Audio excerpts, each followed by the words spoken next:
Tonight, we are going to walk together through some very old and very gentle teachings. They come from the tradition of the Buddha, who sat beneath a tree a long, long time ago and discovered something so simple that it has taken the world thousands of years to begin to understand it. Before we begin, feel free to share what time it is and where you're listening from. The Buddha discovered that you are already whole, not broken, not in need of fixing, not a problem to be solved. And yet, within that wholeness, there is a beautiful mystery. We are vast and we are small. We are everything and we are nothing. We are the wave and we are the ocean. And somehow, both of these are true at the same time. We will explore this mystery together tonight, through stories and reflections, through ancient wisdom and quiet wonder. There is no rush. There is nowhere else you need to be. The only thing asked of you is what you are already doing. So settle in, take a slow, deep breath, and let's begin our journey together. There is an old saying in the Buddhist tradition: "You have been walking a long road. Rest now. You are closer than you think." And perhaps that is how you feel tonight. As though you have been walking a long road, carrying something, searching for something. Maybe you are not even sure what it is you are looking for, only that the looking itself has been going on for a very long time. A quiet hum beneath the noise of your days. If that is true, then you are in good company. Because the question you carry, whether you have shaped it into words or not, is one of the oldest questions a human being can ask. Who am I? Not the quick answer. Not your name, not your job, not the things you have done or failed to do. But the deeper question, the one that rises up in still moments, late at night, or in the pause between one breath and the next. Who am I, really? Tonight, let us explore a story about someone who carried that very question across a great distance, looking for an answer. Once, a long time ago, in a land where monks lived in quiet monasteries tucked into the folds of green mountains, there was a young monk who could not find peace. He was a good monk by all accounts. He rose early. He sat in meditation when the bell rang. He swept the courtyard, tended the garden, and chanted the sutras with the others. From the outside, his life looked orderly and calm. But inside, a question burned. He had come to the monastery years ago carrying a simple hope that by living this life, by following the path, he would come to understand what he truly was. And yet, for all the years of practice, for all the sitting and walking and silence, the question remained unanswered. He asked the senior monks. He asked the abbot. Their answers were kind, thoughtful, filled with scripture, but none of them quite touched the center of what he needed to know. What is a monk? He would ask. What are we really? And they would say things like, a monk is one who follows the precepts, or a monk is one who seeks the way. And these answers were true, but they were not alive enough. They did not breathe. So one morning, before the sun had risen, the young monk packed a small bag and set out walking. He had heard stories, as monks sometimes do, of a place far away, a place spoken of in whispers, a monastery unlike any other, where those who had grown weary of easy answers sometimes found their way. The journey was long. He walked through valleys where mist hung low over the rice fields, and up through mountain passes where the air grew thin and the only sound was the wind. He slept beneath trees. He ate what was offered to him in the villages he passed through. And with each step, the question he carried seemed to grow both heavier and lighter at the same time.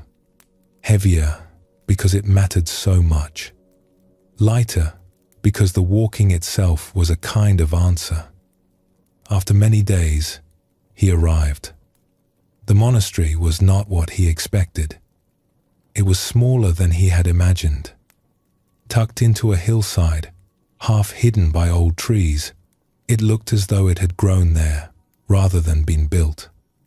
Moss covered the lower stones. The gate was open.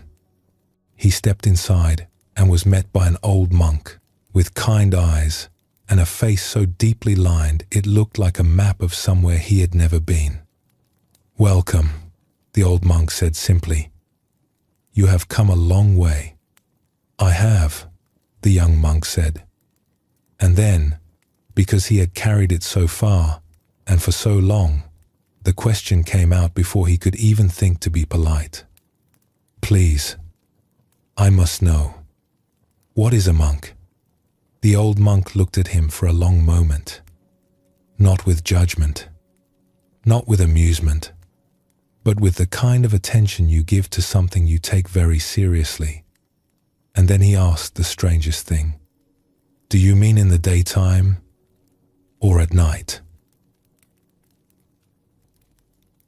The young monk did not know what to make of this. "In the daytime or at night?" he repeated. "I do not understand." The old monk smiled and gestured for him to sit. They sat together on a stone bench beneath a plum tree whose branches were bare. It was late autumn. The air was cool and still. "A monk," the old monk began, "like every living being, is a creature of two movements: expansion and contraction, opening and closing, like the breath, like the tides, like the petals of a flower that open to the sun and fold again at dusk." He paused, letting the young monk take this in. "During the day," he continued, "a monk is in the contracted state. Behind these walls, dressed in robes, doing the small and ordinary things. Sweeping, sitting, eating rice.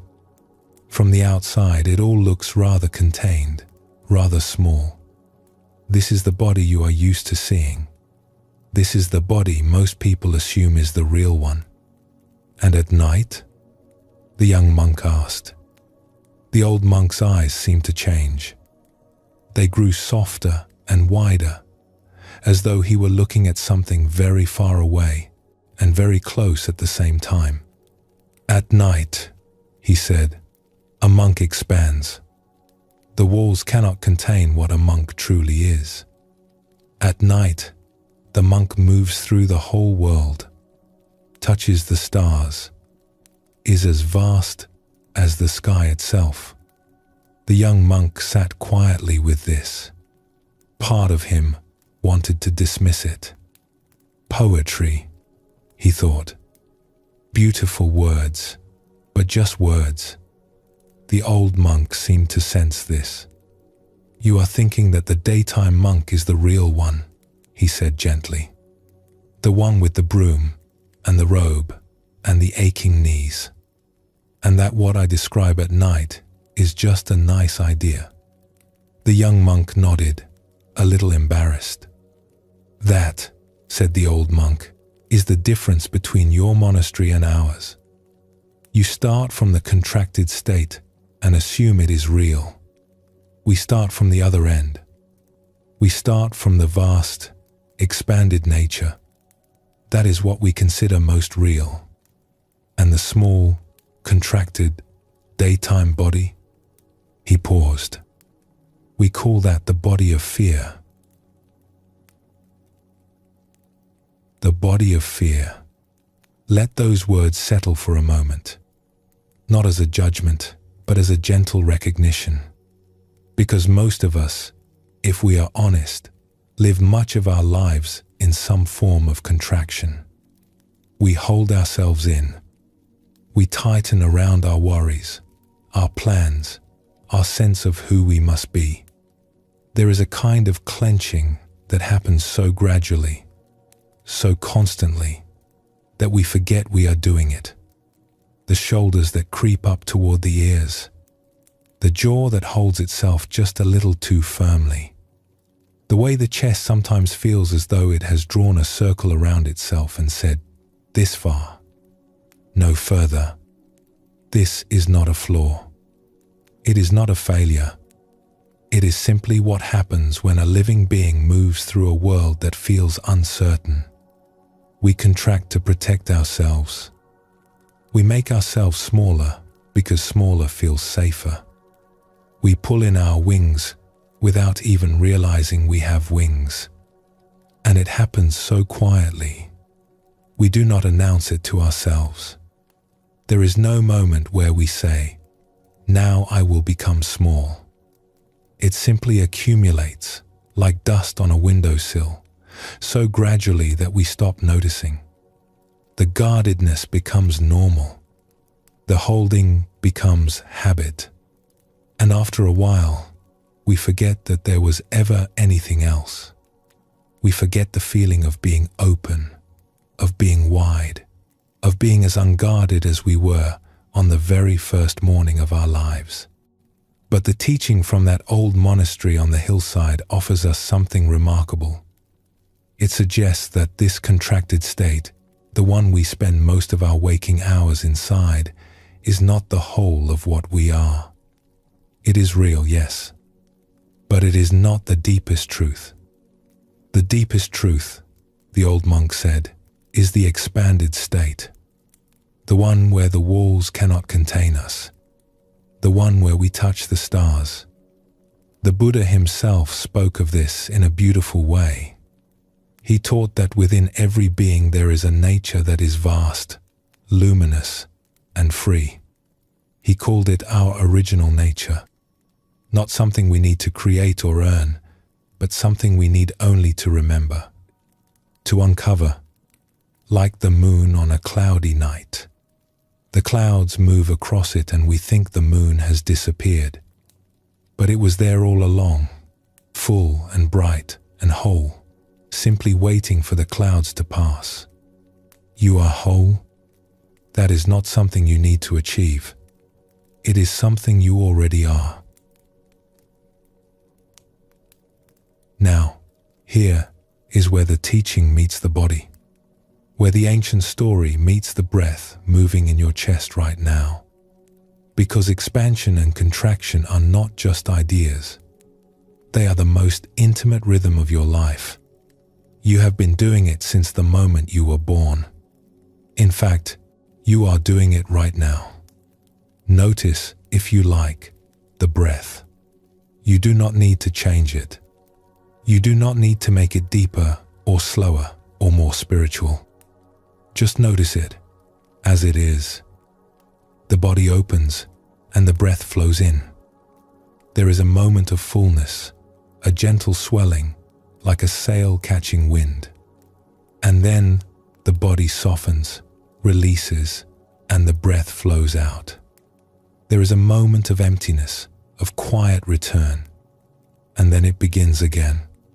Opening, closing, expanding, contracting, over and over, without effort, without instruction, like the tide answering the pull of the moon. If you listen closely, you might notice something remarkable about this rhythm. It does not need your help. You did not have to plan this breath. You did not set a reminder. The body simply knew. The lungs opened because that is what lungs do. The air came in because that is what air does. There is a kind of ancient intelligence in this rhythm, older than any thought, older than any worry. It has been keeping you alive since the very beginning, asking nothing in return. This rhythm is not only in the breath, it is in everything. The mind expands and contracts. Sometimes your thoughts are wide and spacious, open like a clear sky. You feel generous, curious, at ease. And sometimes the mind draws in tight, caught on a worry or a memory, spinning in a small circle. Both of these are natural. Both are part of the rhythm. The heart, too, opens and closes. Sometimes it feels enormous, capable of holding the whole world. A moment of tenderness so wide you could weep with it. Looking at someone you love. Hearing a piece of music that seems to know you. Watching the last light of the day soften everything it touches. In those moments, the heart is vast. And sometimes it feels small and guarded, pulled in behind its walls, not quite ready to be touched. A sharp word, a memory that still stings, a fear that has no name. In those moments, the heart draws its curtains and waits. And this, too, is the rhythm. Neither state is a mistake. Both belong. The Buddha once compared the mind to the sky. Clouds pass through it. Storms arise. Sometimes it is dark for a long while. But the sky itself is never damaged by what passes through it. It remains vast, open, and clear. The clouds do not diminish it. They simply move. And so it is with you. The contractions do not diminish what you are. They are simply weather, passing through. There is something deeply reassuring about this understanding. Because if contraction is not a failure, not a sign that something is wrong with us, but simply one half of a natural rhythm, then we can stop fighting it. We can stop believing that we are supposed to be expanded all the time, joyful all the time, open all the time. That is not how life works. That is not how anything in nature works. The flower does not bloom in winter and feel ashamed. It rests. It contracts. It waits. And when the time comes, it opens again. What the monks in that old mountain monastery understood is that the practice of awareness is not about forcing ourselves into the expanded state and staying there. It is about bringing a gentle, patient attention to the whole rhythm, the opening and the closing, the day and the night, the breath in and the breath out. In the Zen tradition, there is a phrase for this kind of attention. They call it beginner's mind. The great teacher who coined this phrase once said, "In the beginner's mind, there are many possibilities. In the expert's mind, there are few. It is the willingness to meet each moment as though it were the first, to not assume we know what the breath will feel like this time, to not assume we know who we are today based on who we were yesterday. When we bring this kind of fresh, gentle attention to the rhythm of our own expansion and contraction, something very quiet begins to happen. We start to notice that the contraction is not as solid as it seemed, that even in the tightest, most frightened moments, there is space. There is breath. There is awareness watching the contraction, and that awareness itself is not contracted. This is a profound discovery, and it does not require force or effort. It requires only the willingness to be here, to listen, to notice.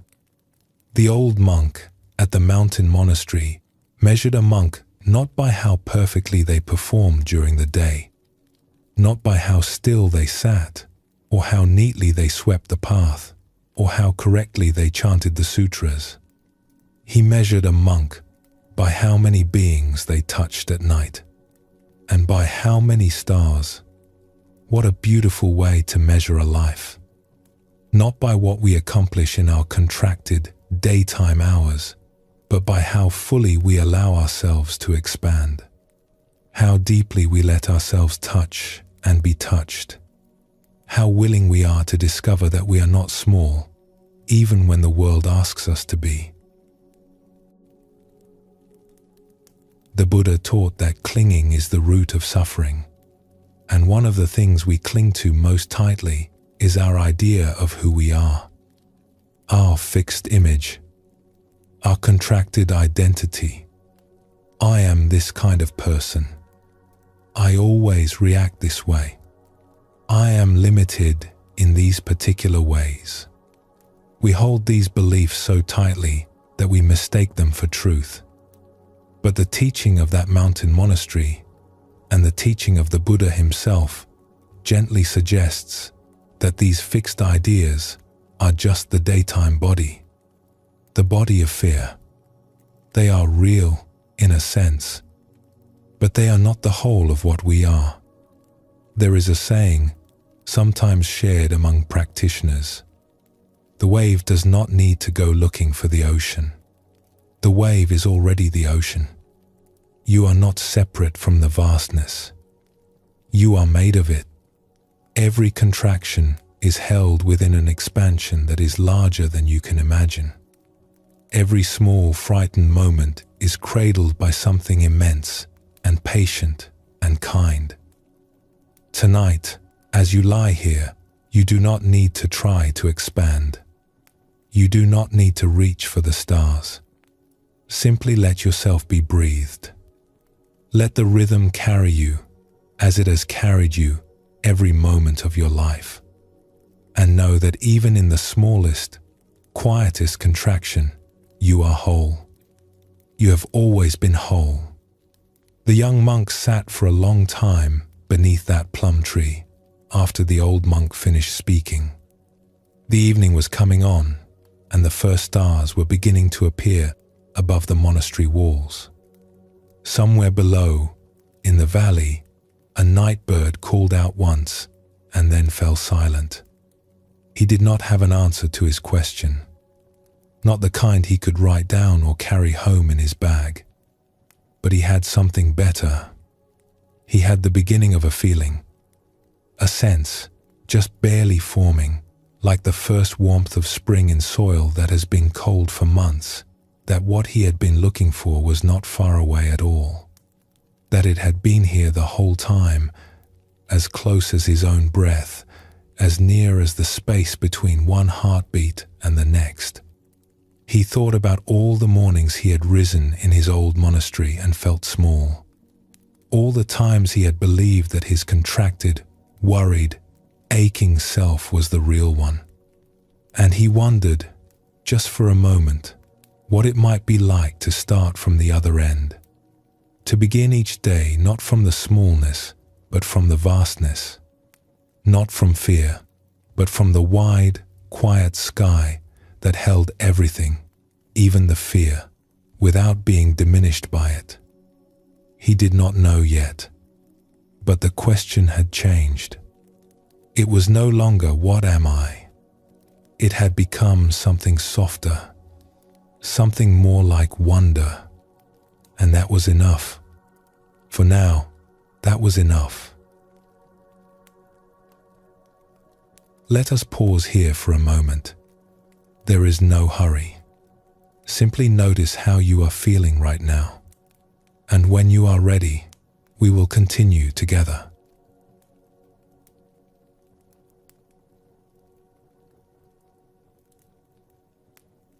In the Buddhist scriptures, there is a short verse that has been passed down for centuries.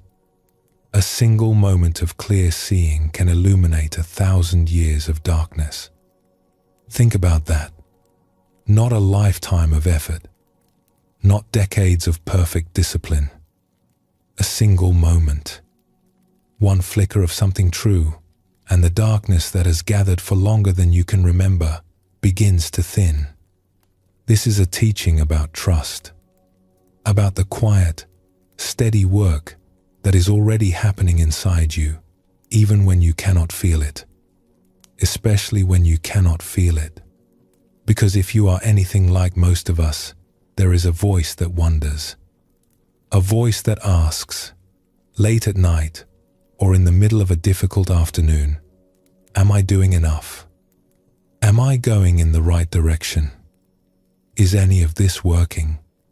It is a familiar voice, It means well, but it carries a weight that can make the simplest things feel heavy. So let us set that voice down for a little while, the way you might set down a bag you have been carrying for too long, and listen instead to a story about a very different kind of reassurance. In a busy city, in a warm and crowded part of the world, there once lived an old teacher.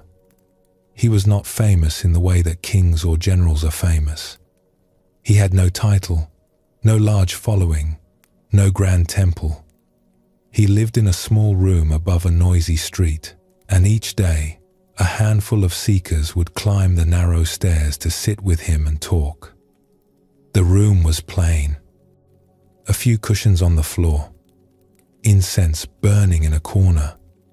The walls were bare except for a small photograph of the teacher's own teacher, long since passed from this world. The sounds of the city drifted up through the open windows, the calls of vendors selling vegetables and spices, the rattling of wooden carts over uneven roads, the occasional laughter of children playing somewhere below.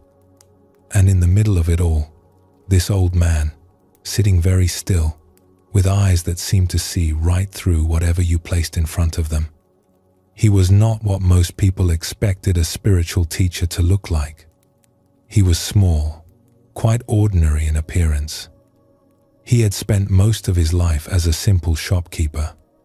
But something had opened in him over the years, something vast and quiet, and people who sat in his presence often found themselves feeling lighter, as though they had set down a burden they did not even know they were carrying.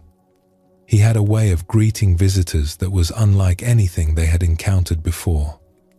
When someone new arrived, still catching their breath from the steep stairs, still adjusting to the dim light and the smell of incense, and the surprising smallness of the room, he would look at them and ask, quite simply, "Where have you come from?"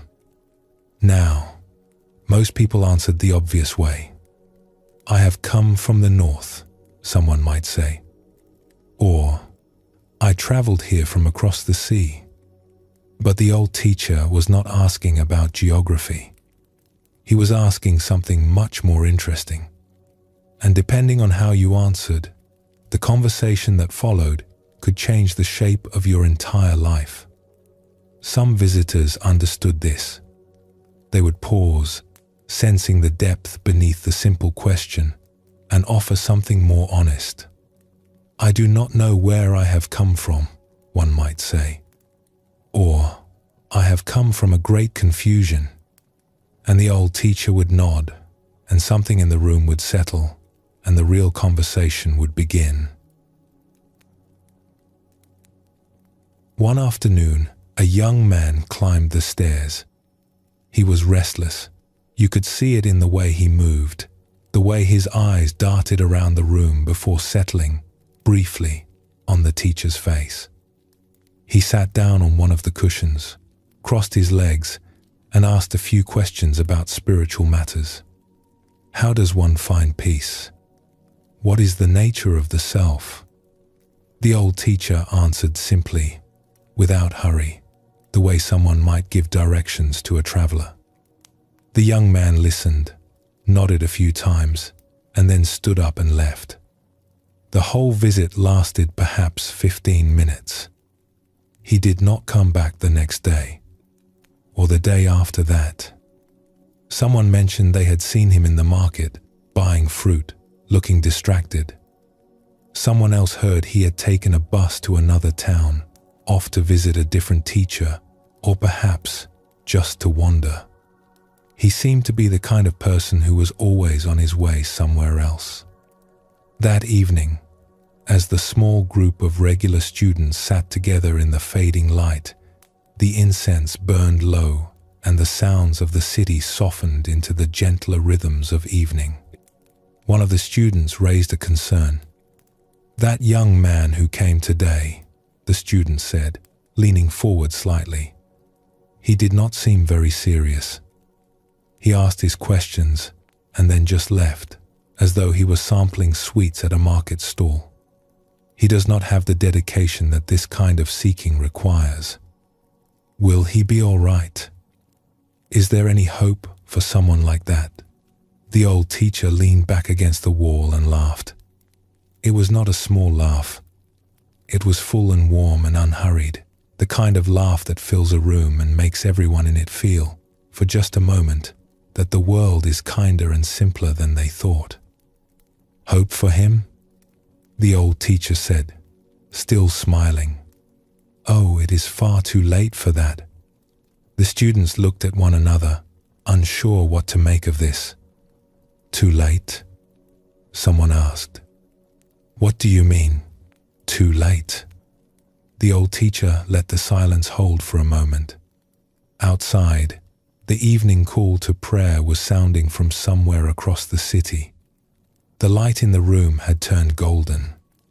The fact that this young man climbed these stairs, the teacher said, the fact that he sat down in this room and asked even one question about the nature of his life, that is enough. It means that something in him, something deeper than his restlessness, deeper than his wandering, has begun to stir. A part of him that knows who he truly is has started to wake up. He paused, looking at the faces around him.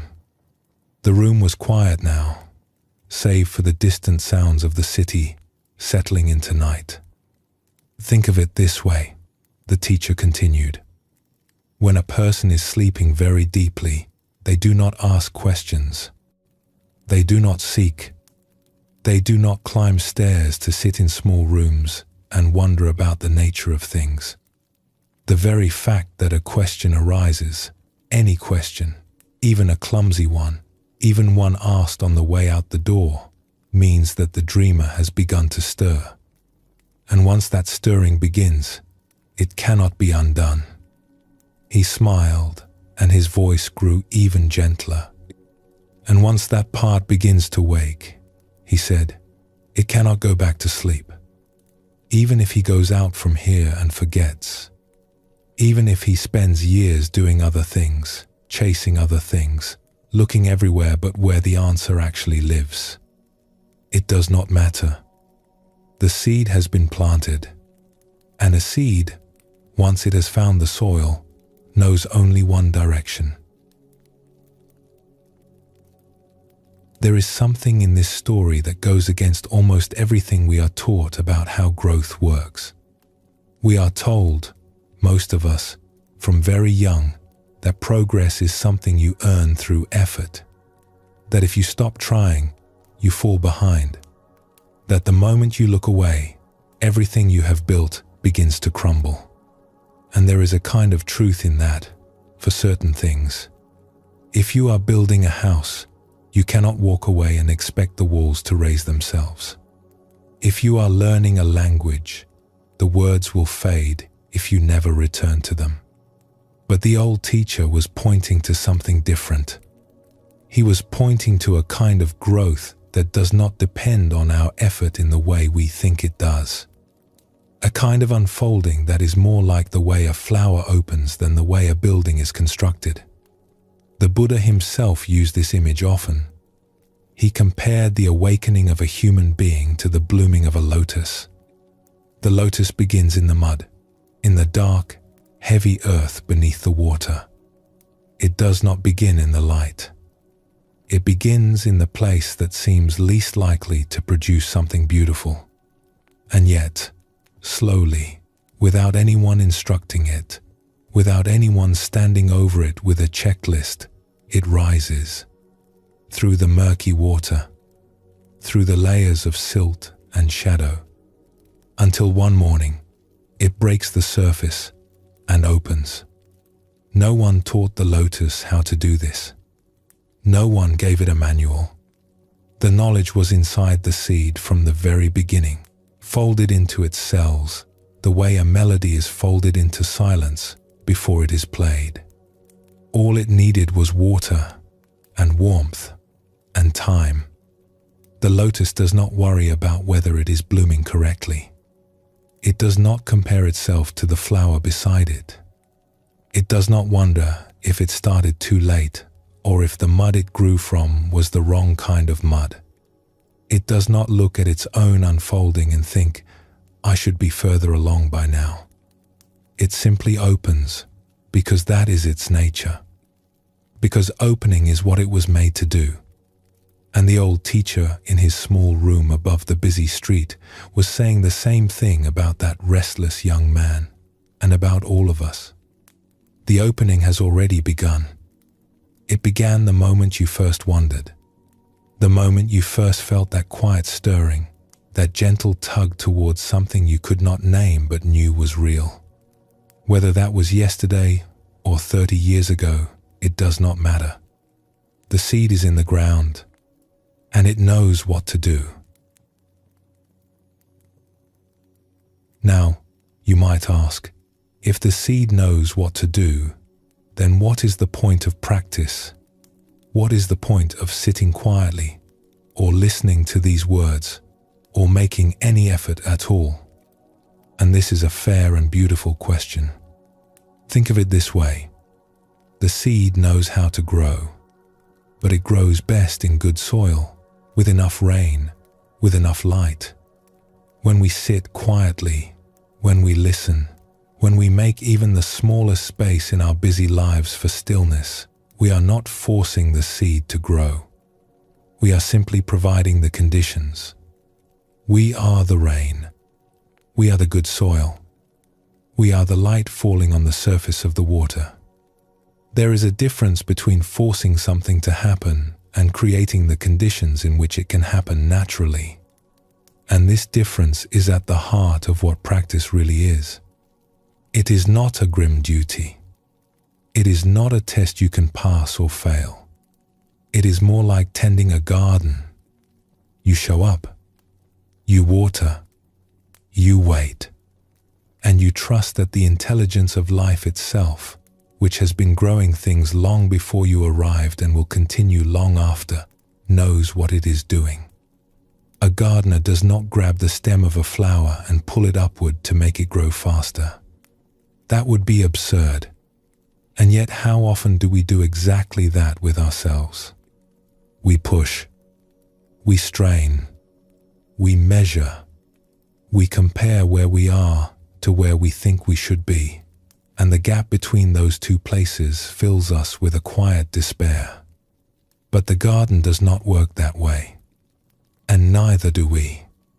What if, just for tonight, you allowed yourself to be tended rather than the one doing the tending?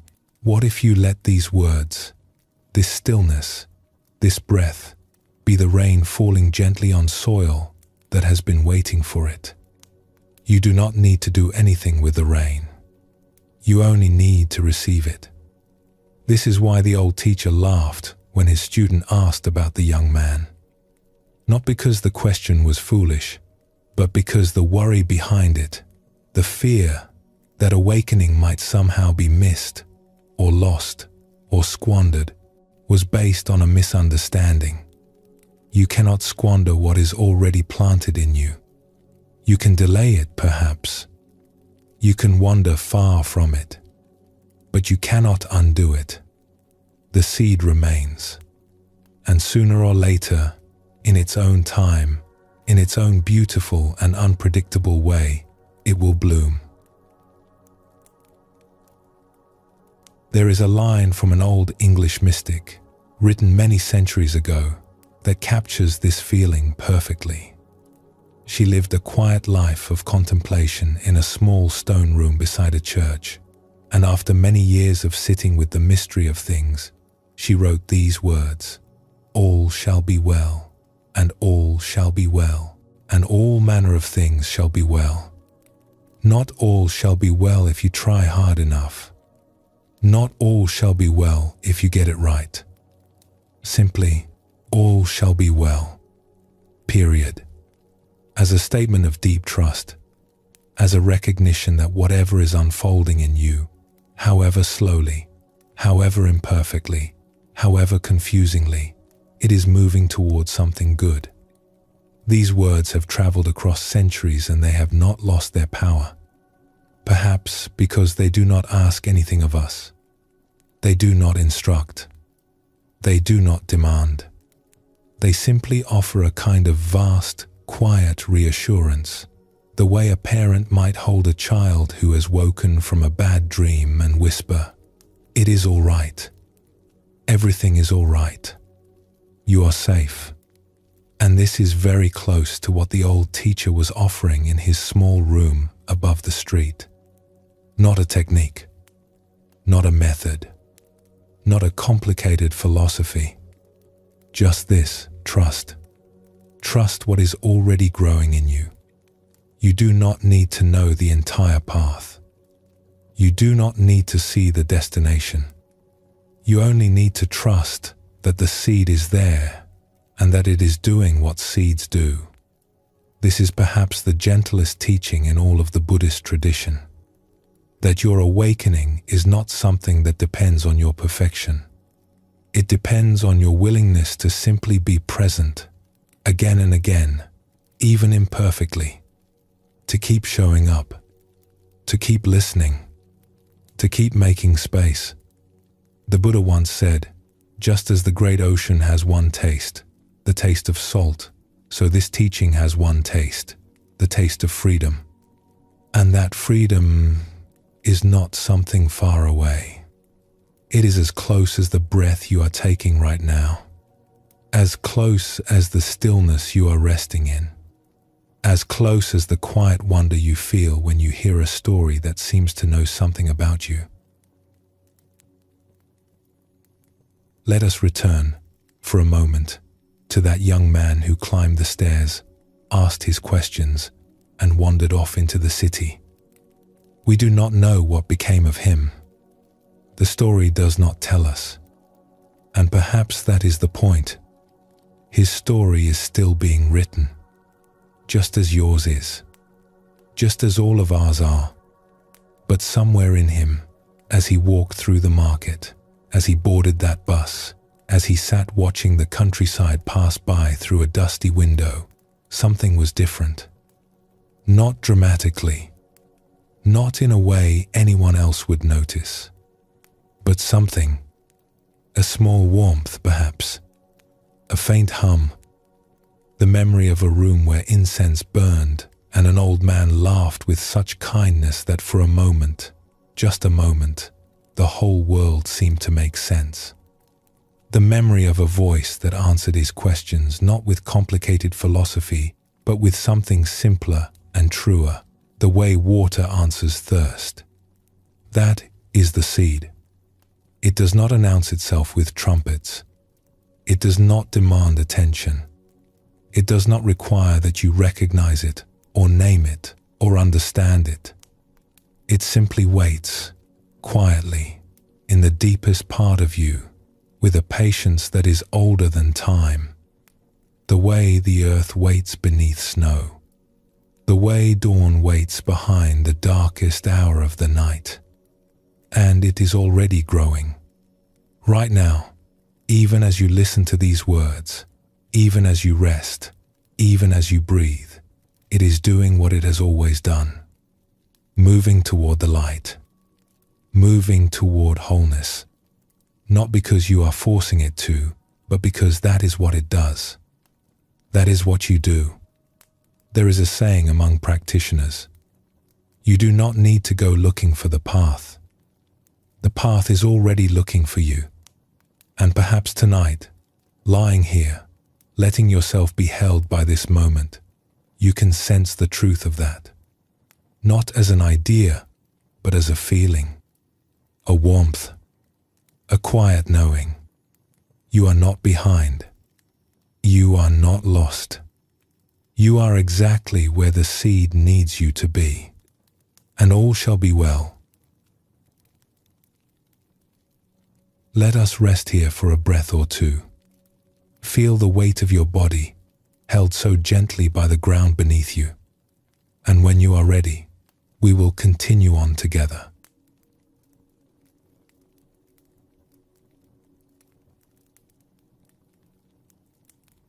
The Buddha once said, "I have taught one thing, and one thing only. Suffering and the end of suffering." It sounds almost too simple, does it not? After thousands of pages of scripture, After centuries of monasteries and lineages and philosophical debate, the whole thing comes down to this: there is pain, and there is a way through it. Not around it, not above it, through. And the way through begins with something that might surprise you. It begins with a paradox. A gentle, beautiful, slightly bewildering paradox that sits at the very center of these teachings like a jewel.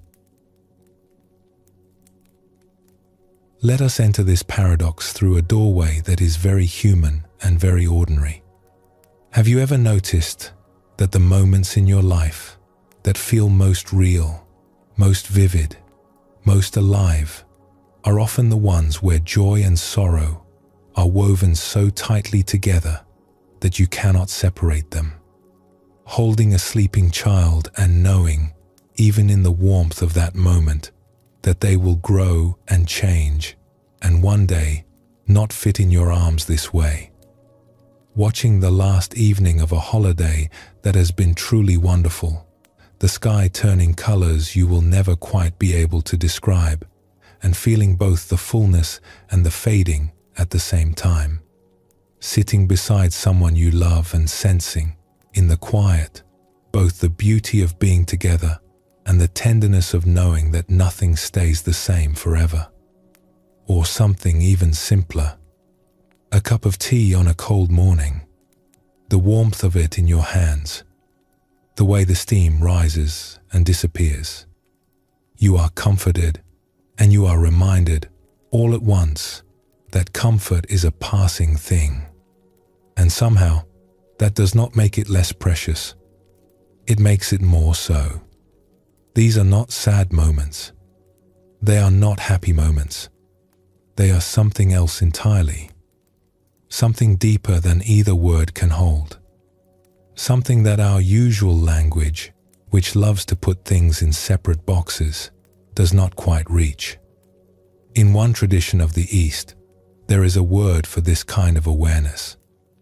It translates roughly as happy-sad.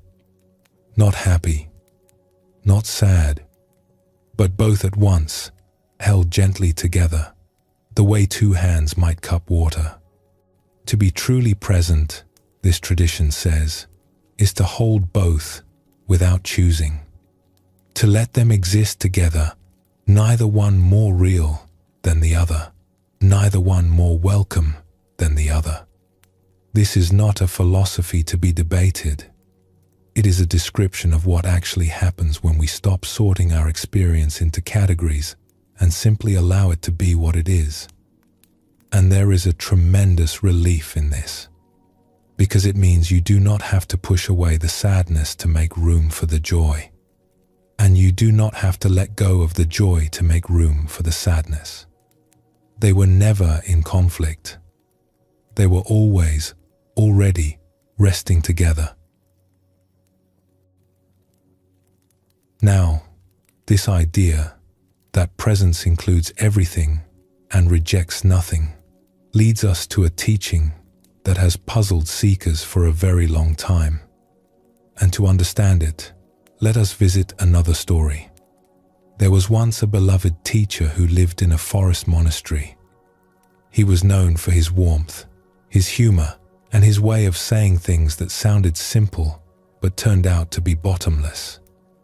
He had a gift for catching people off guard, for saying the one thing you did not expect to hear, and in that moment of surprise, something would open that all the careful studying in the world had failed to open. Students came from far away to sit with him, and he taught them with patience and great care. One evening, the students were gathered together under the trees. The air was warm, and the insects were singing their endless song. Lantern light flickered on the faces of the circle. The teacher had been speaking about the nature of the self, as he often did, exploring the ancient teachings that say there is no fixed, solid self to be found anywhere in our experience. The students were listening carefully, as they always did, when the teacher paused and said something that made everyone in the circle go very still. You know, all of this teaching about no self, he said. He looked around at them with a slight smile, the kind of smile that told you he was about to turn something upside down. It is not true. You can imagine the silence that followed. These were devoted students. Many of them had spent years, some of them decades, studying the teachings of no self. They had sat in meditation, contemplating it. They had debated it with one another long into the night. They had tried, with great sincerity, to experience it for themselves. And here was their beloved teacher, casually, almost playfully, saying it was not true. A few students shifted uncomfortably. Someone opened their mouth to speak and then closed it again. The insects kept singing, indifferent to the small earthquake happening in the circle. Before anyone could respond, the teacher continued. Of course, he said, all of this teaching about self, that is not true either. And then he was quiet, letting the words settle like leaves falling onto still water. And something in the circle relaxed. Not because anyone understood exactly, but because they sensed they were being invited somewhere new. Somewhere beyond the old argument of this versus that. Somewhere larger. What could he have meant by that? This is not a riddle designed to frustrate you. It is an invitation to step outside the usual way we think about things, the way that says everything must be either this or that, true or false, real or unreal, self or no self. Because the truth, this teacher was suggesting, is bigger than any of those boxes. The word self is a word. It is a sound we make with our mouths, a shape we draw with our thoughts, to point at something we sense about our experience. And the words, no self, are also just words, pointing from a different direction at the same great mystery. Imagine standing in front of a mountain. You describe what you see from the south, green slopes, a river, a village. Your friend describes what they see from the north, bare rock, snow, a glacier. You are both telling the truth. You are both incomplete. The mountain does not care which side you describe. It simply is. And so it is with this question of who we are. Self is one side of the mountain. No self is the other. Both are honest descriptions. Neither is the whole picture. And the mountain, the living, breathing reality of what you actually are, is too large, too alive, too wonderfully strange to fit inside either word. The Buddha himself seemed to understand this deeply. There is a famous moment in the ancient texts where someone comes to the Buddha and asks directly, "Is there a self?" The Buddha remained silent. Then the person asked, "Is there no self?" And the Buddha remained silent again. Not because he did not know, not because he was being evasive, but because any answer, any word, any neat conclusion would have been a kind of reduction. It would have taken something immense and alive and crammed it into something small and still. When asked later why he did not answer, the Buddha said that if he had said, "Yes, there is a self," the questioner would have clung to that idea and made it into something rigid. And if he had said, "No, there is no self," the questioner would have fallen into despair or confusion. Either answer would have been a cage. And the Buddha was not in the business of building cages. He was in the business of opening doors.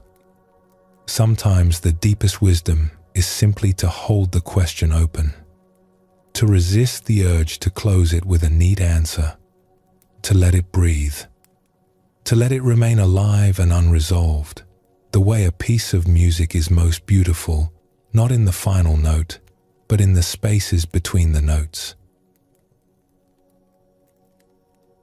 So what does all of this mean for you, lying here tonight, listening to these words? It means something very gentle and very freeing. It means you do not have to figure yourself out. We spend so much energy, do we not, trying to decide who we are. Am I a confident person or an anxious person? Am I strong or am I fragile? Am I spiritual enough, kind enough, disciplined enough? Am I the person I was 10 years ago, or the person I am trying to become, or someone else entirely? We sort ourselves into categories and then try to live inside them, and when we do not fit, which is most of the time, we feel as though something is wrong with us. But what if nothing is wrong? What if the reason you do not fit neatly into any single description is because you are not a description? You are something far more alive than that. What if you are something more like weather, constantly changing, endlessly moving, sometimes stormy and sometimes still? Sometimes the sky is grey for days and then, without warning, the clouds part and the blue is so vivid it almost hurts. You did not do anything to make the clouds part.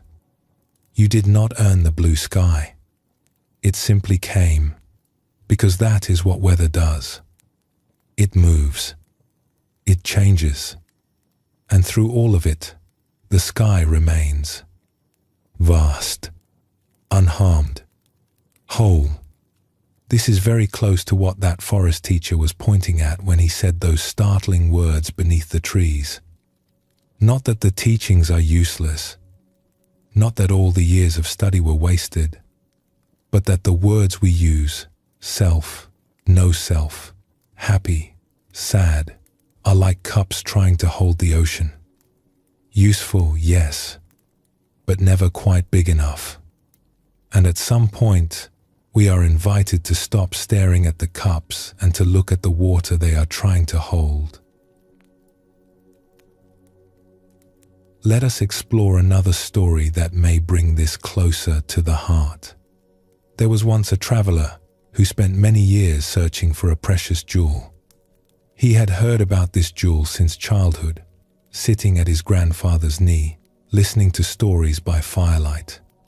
It was said to be the most beautiful thing in the world, a stone that held every color and reflected light in ways that no other gem could. Kings had sought it. Scholars had written about it. Whole lifetimes had been spent in its pursuit. The traveler searched everywhere. He climbed mountains where the air was so thin he had to stop every few steps to breathe. He crossed deserts where the sand shifted beneath his feet and the horizon shimmered with heat. He studied old maps in dusty libraries and followed trails that faded into nothing. He asked everyone he met, farmers, merchants, monks, wanderers, "Have you seen the jewel? Do you know where it is?"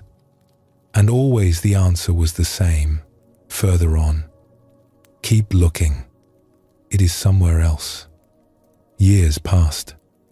The traveler grew older. His legs grew tired. His pack grew heavy. And one afternoon, exhausted and discouraged, he sat down beside a quiet road that wound through a peaceful valley. He leaned against a stone wall that was warm from the sun and closed his eyes. He had nothing left. No maps. No leads. No energy to take another step. And as he sat there, an old woman came walking down the road. She was carrying a basket of vegetables. Nothing remarkable, just ordinary things from her garden. Onions, greens, a few small squash. She moved slowly, unhurried, as though she had nowhere in particular to be. She stopped when she saw the traveler and looked at him with kind, clear eyes. "You look tired," she said. "I am," he replied. I have been searching for the jewel my entire life, and I have not found it. I have looked everywhere. I have given everything I have to this search, and I am beginning to think it does not exist." The old woman set down her basket and sat beside him on the warm stone wall. For a while, neither of them spoke. A bird sang somewhere in the trees above them. A breeze moved through the valley, carrying the scent of grass and earth. Then she asked, very gently, "Tell me, in all your searching, all your traveling, did you ever stop and simply look at where you were?" The traveler thought about this. He thought about all the mountains and deserts and libraries. He thought about all the people he had asked, all the trails he had followed. And he realized something he had never noticed before. "No," he said slowly. "I was always looking ahead, always moving toward the next place. I never really looked at where I was." The old woman smiled. It was a smile of great tenderness, the kind of smile that does not judge but simply understands. "The jewel you are looking for," she said, "is not hidden in some far-off cave. It has been with you all along. It is the very awareness with which you have been searching. The one who sees, the one who wonders. That is the jewel." The traveler sat very still, and in that stillness, something shifted. Not the world around him, that remained exactly the same. The road, the wall, the basket of vegetables, the birds still singing in the trees. But the way he saw it, all changed completely, as though a thin curtain had been drawn back, not from the world, but from his own eyes. And everything, every simple thing, was luminous. This is the jewel of presence. Not something you find by seeking harder, but something you discover by resting more deeply into where you already are. In the Buddhist tradition, there is a beautiful phrase: "Samsara and nirvana are not two. The world of confusion and the world of freedom are not separate places. They are the same place, seen with different eyes. The same road, the same stone wall, the same basket of vegetables. Nothing needs to change except the way we look. You do not need to escape your life to find peace. You do not need to travel to a distant mountain or sit in a cave for 20 years or renounce everything you love. The peace you are looking for is woven into the very fabric of this moment, this breath, this ordinary evening. It is in the sound of your own breathing. It is in the weight of your body resting where it rests. It is in the way the air touches your skin. It is already here. It has always been here. The only thing that hides it from us is our habit of sorting, of choosing, of dividing. This is good, that is bad. This is sacred, that is ordinary. This is the self I want, that is the self I am afraid of. And the gentle teaching that the old forest teacher offered his students that evening under the lantern light is simply this: stop dividing. Let it all be what it is. Let the happy and the sad sit together. Let the self and the no-self rest beside each other like old friends who have finally stopped arguing about who is right. When that happens, even for a moment, something extraordinary opens. Not something new. Not something you have to import from elsewhere. Something that was always there, beneath the noise, beneath the sorting, beneath the endless effort to figure it all out. A sense of wholeness that does not depend on any particular feeling or any particular thought. A sense of being complete, not because everything is perfect, but because nothing is missing. Nothing was ever missing. The old teacher in the forest knew this. The traveler sitting on the warm stone wall discovered it. And you, resting here right now, are closer to it than you think.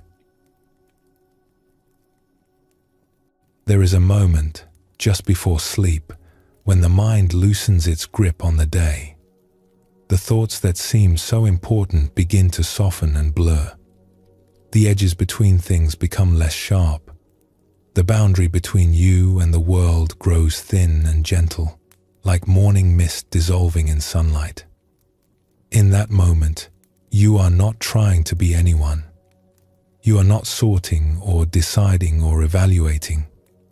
You are not happy or sad.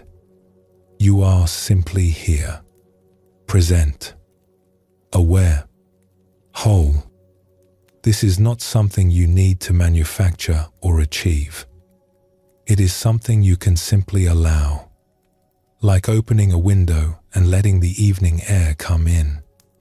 The air was always there. You just needed to make a little space. The great paradox at the heart of these ancient teachings is that you are already what you are looking for. The jewel is not hidden. The path is not long. The answer to the question, "Who am I?" is not a word or a concept or a belief. It is this. Whatever this is, right now, in all its mystery and simplicity, you are whole. You have always been whole. And the most beautiful thing about this wholeness is that it does not require you to be anything other than exactly what you are in this moment. Happy and sad, full and empty, vast and small, all of it, all at once, and all of it welcome. Let us pause here. Let your breath be easy. Notice whatever is present, without needing to name it. And when you are ready, we will continue together.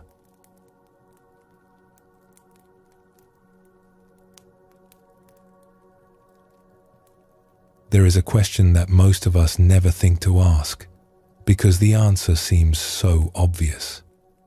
And yet, when you sit with it quietly, it begins to open like a door into a very surprising room. The question is this: who is breathing you right now? Not are you breathing, because clearly you are. The air is moving in and out of your body at this very moment, as it has been doing since the day you arrived in this world. But who is doing it? Did you decide, just now, to take that last breath? Did you plan it? Did you send a message to your lungs and say, "All right, time for another one"? Of course not. It simply happened. The breath came in because it was time for it to come in. And it went out because it was time for it to go out. And you, the one who thinks of yourself as the manager of this whole operation, the planner, the decider, the one who is supposed to be running things, had nothing to do with it. This is where something very interesting begins. Because once you notice this about the breath, you start to notice it about everything.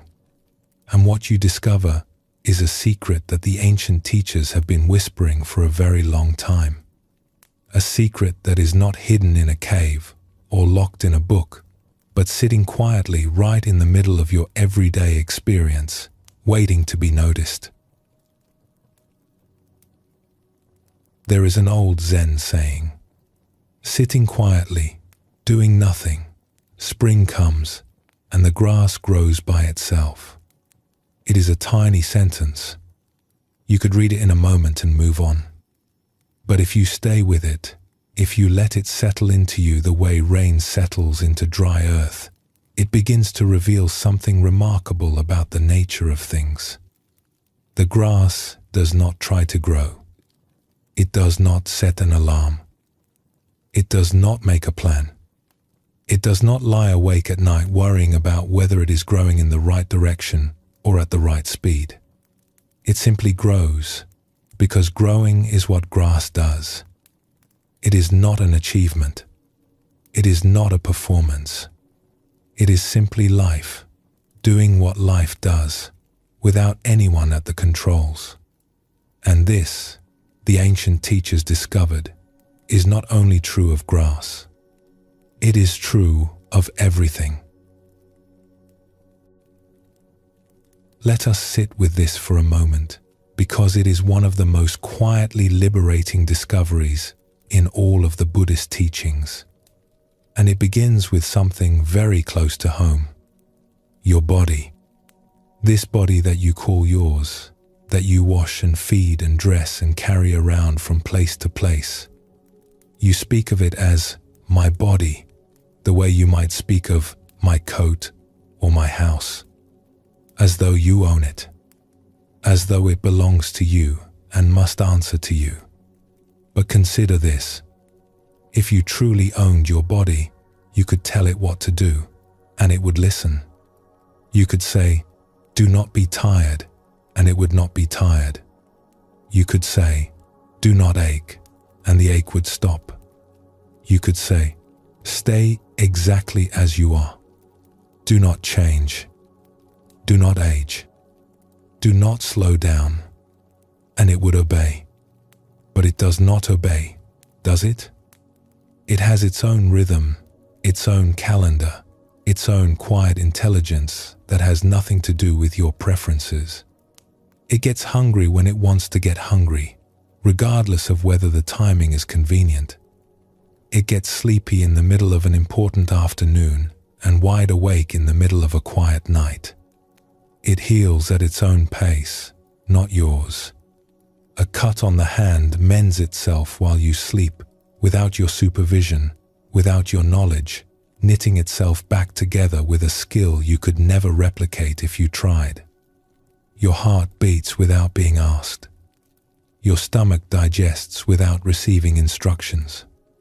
Your eyes blink, your nails grow, your hair turns whatever color it pleases. All of it happening constantly, faithfully, without a single memo from you. And this is not a failing. This is actually wonderful news. Because what it reveals is that the body is not a machine you are operating. It is not a vehicle you are driving. It is more like a river you are traveling in. And the river knows where it is going. It has always known. It knew before you arrived, and it will continue to know long after you stop trying to steer. Let us explore a story about this. Once, in a monastery near a wide, slow river, a young student went to see an elder teacher. The student had been practicing meditation for some time and had become troubled by something. "Teacher," the student said, sitting down across from the old woman, "I have been watching my breath as you instructed, and I have noticed something strange." "Tell me," the teacher said. "The breath seems to breathe itself," the student said, frowning slightly. "I sit and I watch, and I try to follow it, but the more I watch, the more I realize I am not doing it at all. It just happens. The air comes in and the air goes out, and I have nothing to do with it." The teacher nodded, as though the student had just told her that water was wet. "And this troubles you?" she asked.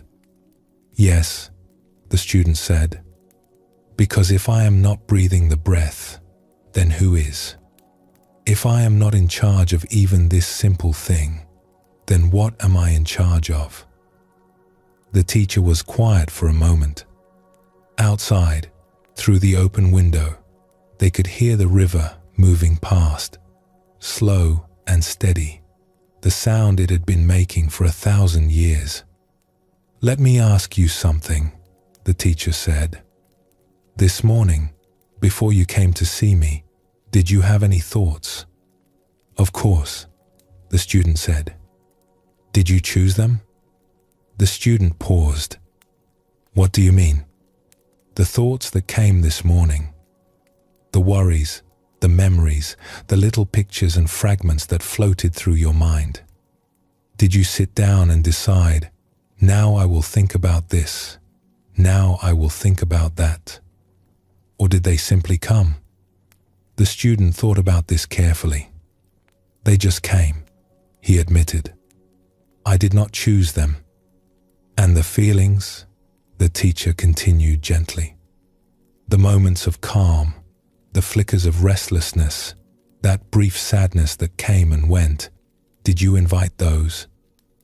No, the student said, more slowly now.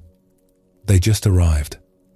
And the sounds you heard this morning, the birds, the wind, the bell for morning sitting, did you make those sounds happen? No. The teacher let the silence hold for a moment. The river murmured outside. A breeze stirred the curtain at the window. So, she said softly. The breath breathed itself. The thoughts thought themselves. The feelings arose and passed on their own. The sounds came to your ears without invitation. And yet, here you are. You experienced all of it. You were present for all of it. It all happened perfectly, beautifully, without you needing to manage any of it.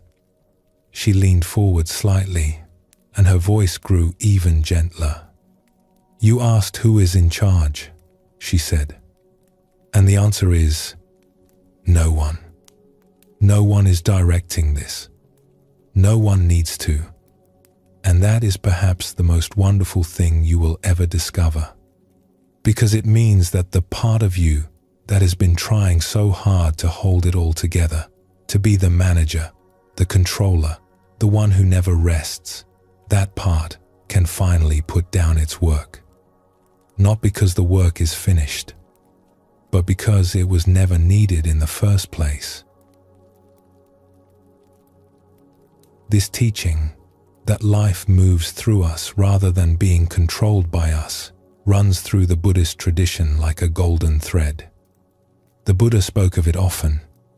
He pointed to the 5 great rivers of experience, the body, feelings, perceptions, thoughts, and awareness itself, and he said that none of them belong to anyone. They are not mine. They are not me. They are a flowing, changing, endlessly moving process, like water in a river, like weather in the sky, like music that plays and then is gone. And this is not a cold or frightening idea, though it might sound that way at first. It is, in its own way, one of the warmest and most comforting things you can discover, because it means you can relax, truly relax, not just on the surface, but all the way down. You can stop trying to control everything. You can stop gripping the steering wheel of your life so tightly, your knuckles white, your jaw clenched, your shoulders up around your ears, and discover that the road itself knows where it is going, that it has always known, that your grip was never what kept you safe.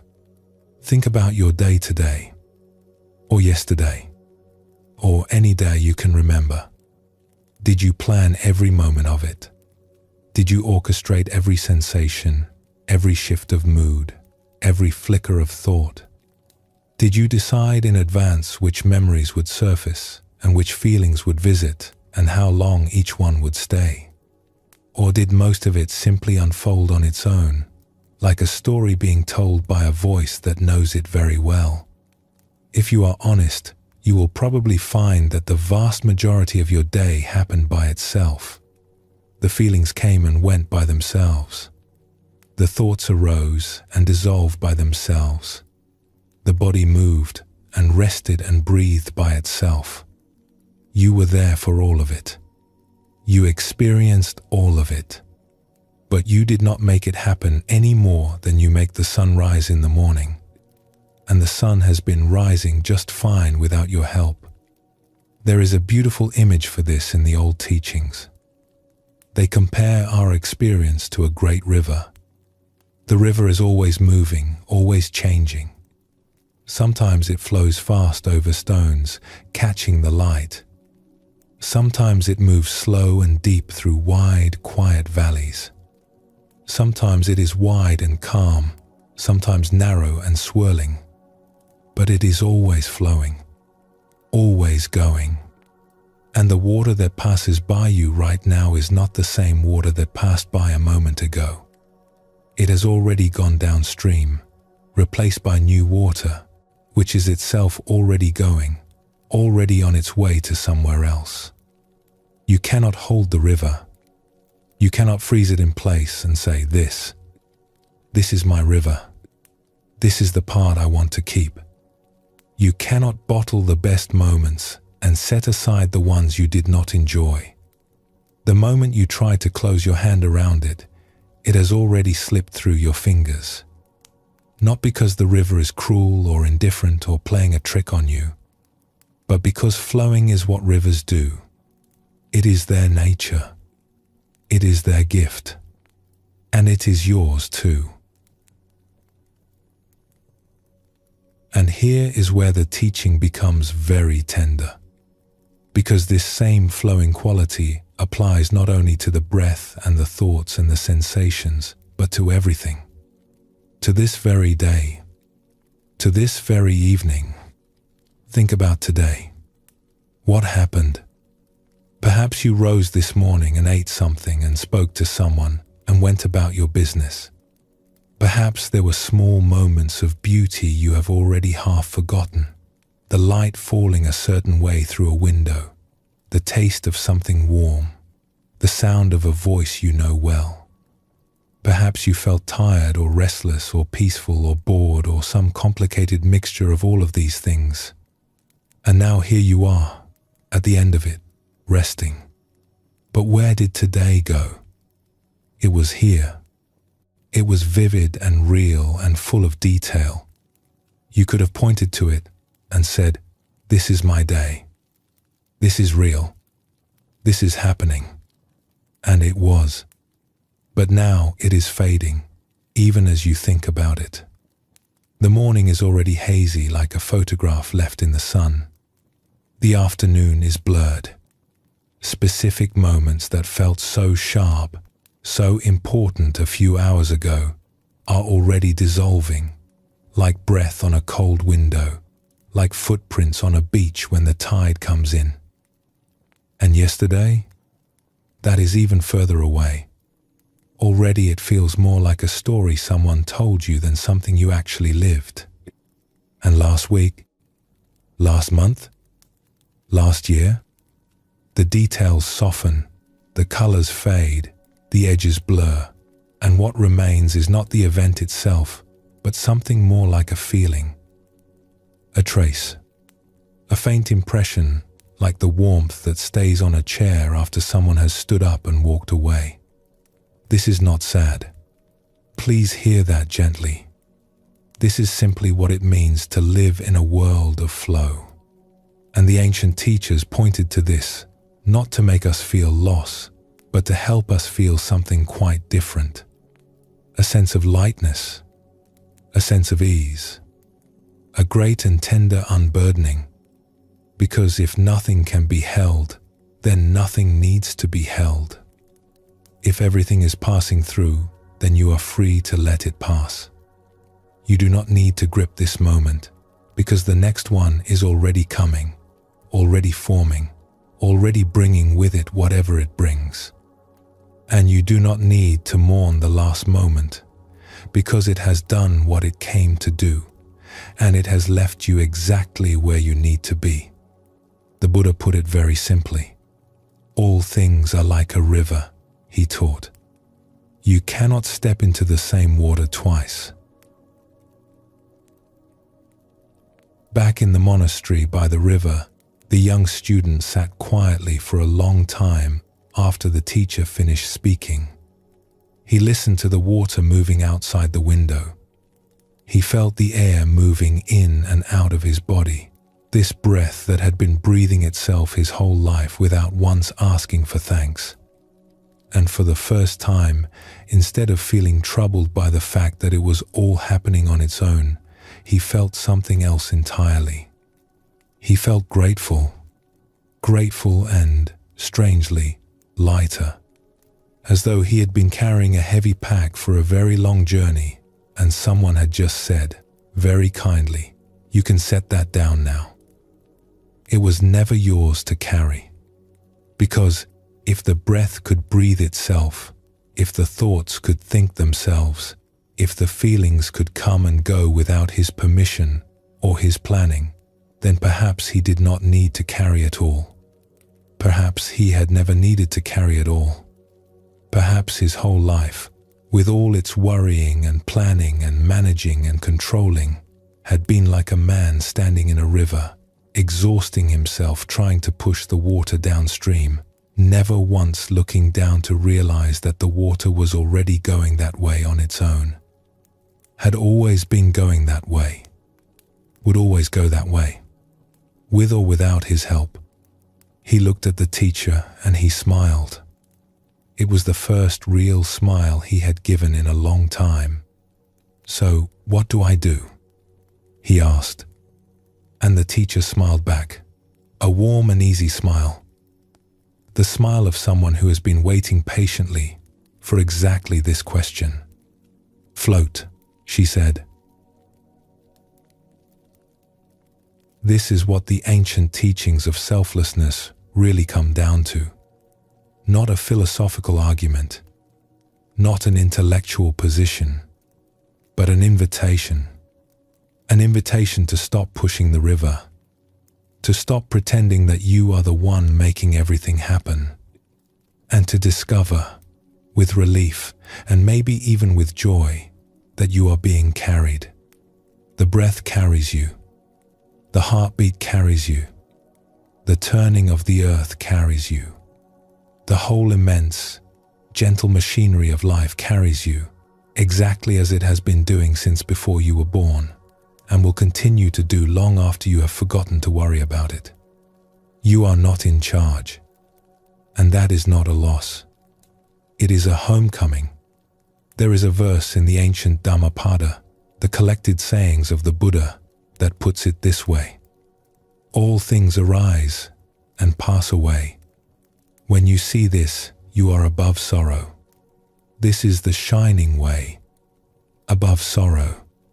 Not because the passing is not real, but because the passing is the river, and the river is not something to be grieved. It is something to be trusted. It is something to rest in. It is something that has been carrying you faithfully, tenderly, all along. So let yourself be carried now. Let the breath do what it knows how to do. Let the thoughts come and go like clouds reflected in moving water. Let this moment be what it is, and then let the next moment come. You do not need to manage any of it. You never did. You are the river, and the river knows the way." Let us rest here for a moment. Let everything settle, and when you are ready, we will continue together.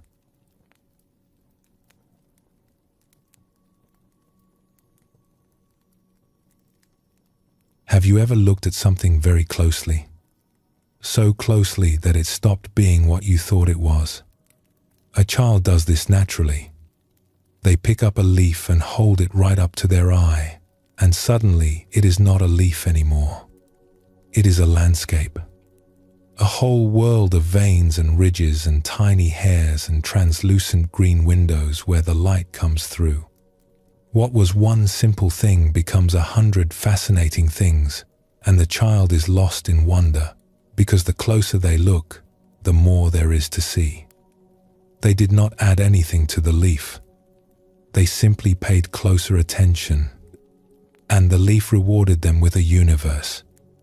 We do this sometimes as adults too, though we often forget.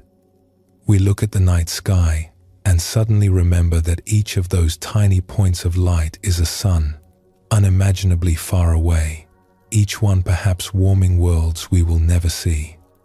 Or we hold the hand of someone we love and notice, really notice, the texture of their skin, the warmth, the pulse beneath, and for a moment, the ordinary hand becomes the most extraordinary thing in the world.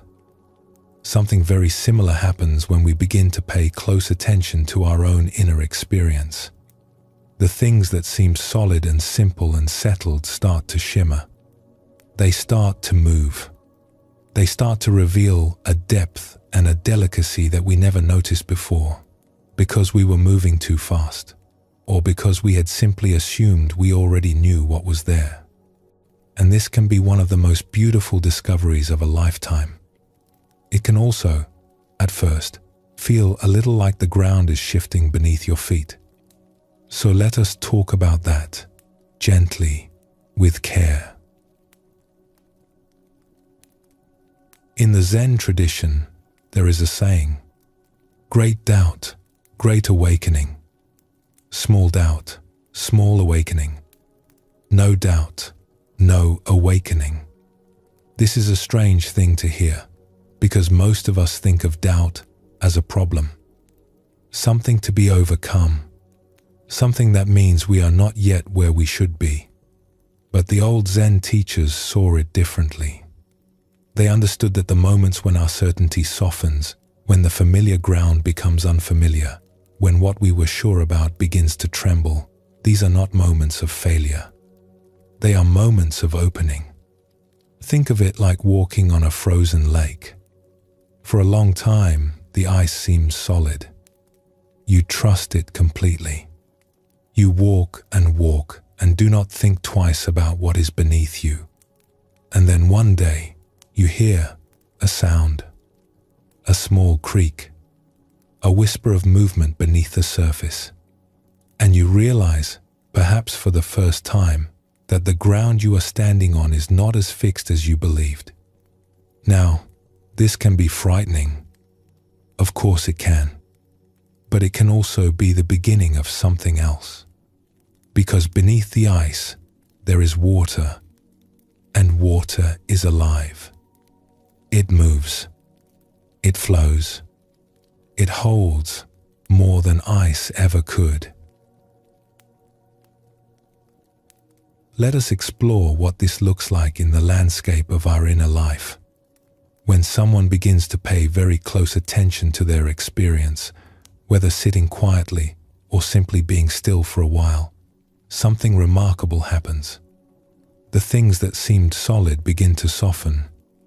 A single breath, which used to seem like one event, one inhale, one exhale, begins to reveal itself as a whole symphony of tiny sensations.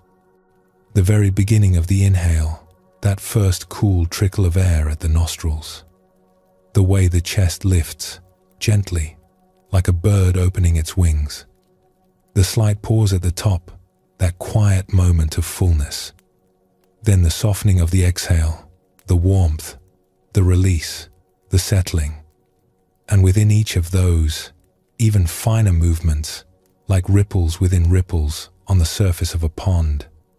One breath, and there are 100 small events happening inside it. The body, which used to feel like one solid thing, a single object with clear edges, begins to reveal itself as a field of constantly shifting sensation. Warmth here, coolness there, a tingle along the surface of the skin, a pulse deep inside, a hum so subtle you never noticed it before, like the vibration of a tuning fork held against your chest. What seemed like a wall of stone turns out to be more like a cloud of fireflies, each one flickering in and out of existence, none of them fixed, all of them dancing in some pattern too beautiful and too complex to name. Even thoughts, those things that seem so heavy and important and permanent, begin to show their true nature when you look closely. A worry that seemed like a boulder, immovable and crushing, turns out to be more like a wisp of smoke. A memory that seemed so vivid and complete turns out to be a collage of fragments, sounds and colors, and half-formed feelings loosely stitched together, already dissolving even as you look at them, like morning frost in the first warmth of the sun. This is what the old teachers meant when they spoke of impermanence, not as a grim philosophy or a sad conclusion, but as a description of what you actually see when you look closely enough. Everything is moving. Everything is changing. Everything is more like music than like stone. And music, as you know, is not diminished by the fact that it moves. It is made beautiful by it. Now, here is where tenderness is needed. Real tenderness, the kind you would offer a friend who is going through something new and unfamiliar. Because when the solid world begins to soften like this, when the things you counted on as firm and fixed start to reveal themselves as fluid and changing, it is natural for something in us to feel uneasy. There is a part of us, a very loyal and hard-working part, that has spent a lifetime building a floor to stand on. A sense of, this is who I am, this is what is real, this is what I can count on. And when that floor starts to feel less firm, a kind of nervousness can arise. A flutter in the chest, a subtle tightening, a whisper that says, wait, what is happening? Where did the solid ground go? The old teachers spoke about this with great kindness. They did not pretend it was easy.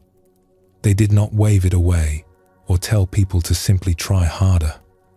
They acknowledged it the way a wise parent acknowledges a child's fear of the dark. Yes, it is unfamiliar. Yes, it is new. And yes, you are safe. If you are resting quietly some evening and a feeling of groundlessness comes, a gentle sense that things are less solid than they used to seem, the teaching is simply to notice it, to acknowledge it the way you might acknowledge a gust of wind passing through an open window. Ah, there it is. The ground is shifting, and then to let it be, to let it pass through you as the wind passes through the room. Because like everything else, it is passing through. It will not stay forever. It is not a sign that something is going wrong. It is a sign that something is opening up, that you are seeing more clearly, that the leaf is becoming a landscape. The Buddha offered a beautiful reassurance for moments like these. He said, in the sky, there is no distinction of east and west. People create distinctions out of their own minds and then believe them to be true. What he was pointing to is that the solid ground we think we are losing was never as solid as we believed. The lines we drew, the boundaries we created, the firm edges of me and not me, these were always more like drawings on water than carvings in stone. And as they soften, what is revealed is not chaos or emptiness, but something much more wonderful. A sense of connection, a sense that everything is related to everything else. Let us explore a story about this. Once, long ago, a student was sitting in a garden with a wise teacher. It was evening, and the garden was quiet. Somewhere nearby, a bell was ringing, struck by a light breeze that moved through the trees. The student listened to the bell and then asked, "Teacher, what is it that rings? Is it the bell, or is it the wind?" The teacher listened too, tilting their head slightly, as though hearing the question for the first time. "What do you think?" the teacher asked. "Well," the student said, "the bell rings because the wind pushes it. So it must be the wind." "But without the bell," the teacher said, "would there be this sound?" "No," the student admitted. "There must be a bell, and without the air between them to carry the vibration." "No, there must be air, and without your ear to receive it, without your mind to recognize it as a bell." The student was quiet for a long moment. "So what rings?" the teacher asked again, smiling gently. "The wind?" The bell? The air? Your ear? Your mind? Where does the sound begin and where does it end? The student looked out at the garden, at the trees moving in the breeze, at the last light of evening touching the leaves with gold, at the shadows beginning to gather beneath the hedges, and he realized he could not find an edge. He could not find the place where the bell stopped and the wind began, or where the sound stopped and the listening began. It was all one thing. One seamless, unbroken event, stretching in every direction, connected to everything. It all rings, the student said quietly. Everything rings. The teacher nodded, and his eyes were kind. Now you are hearing. This is what the ancient teachers called interdependence, or sometimes co-arising. The understanding that nothing exists entirely on its own. Nothing appears out of nowhere, complete and separate. Everything arises in relationship to everything else. The way a wave arises in relationship to the ocean, the way a shadow arises in relationship to the light.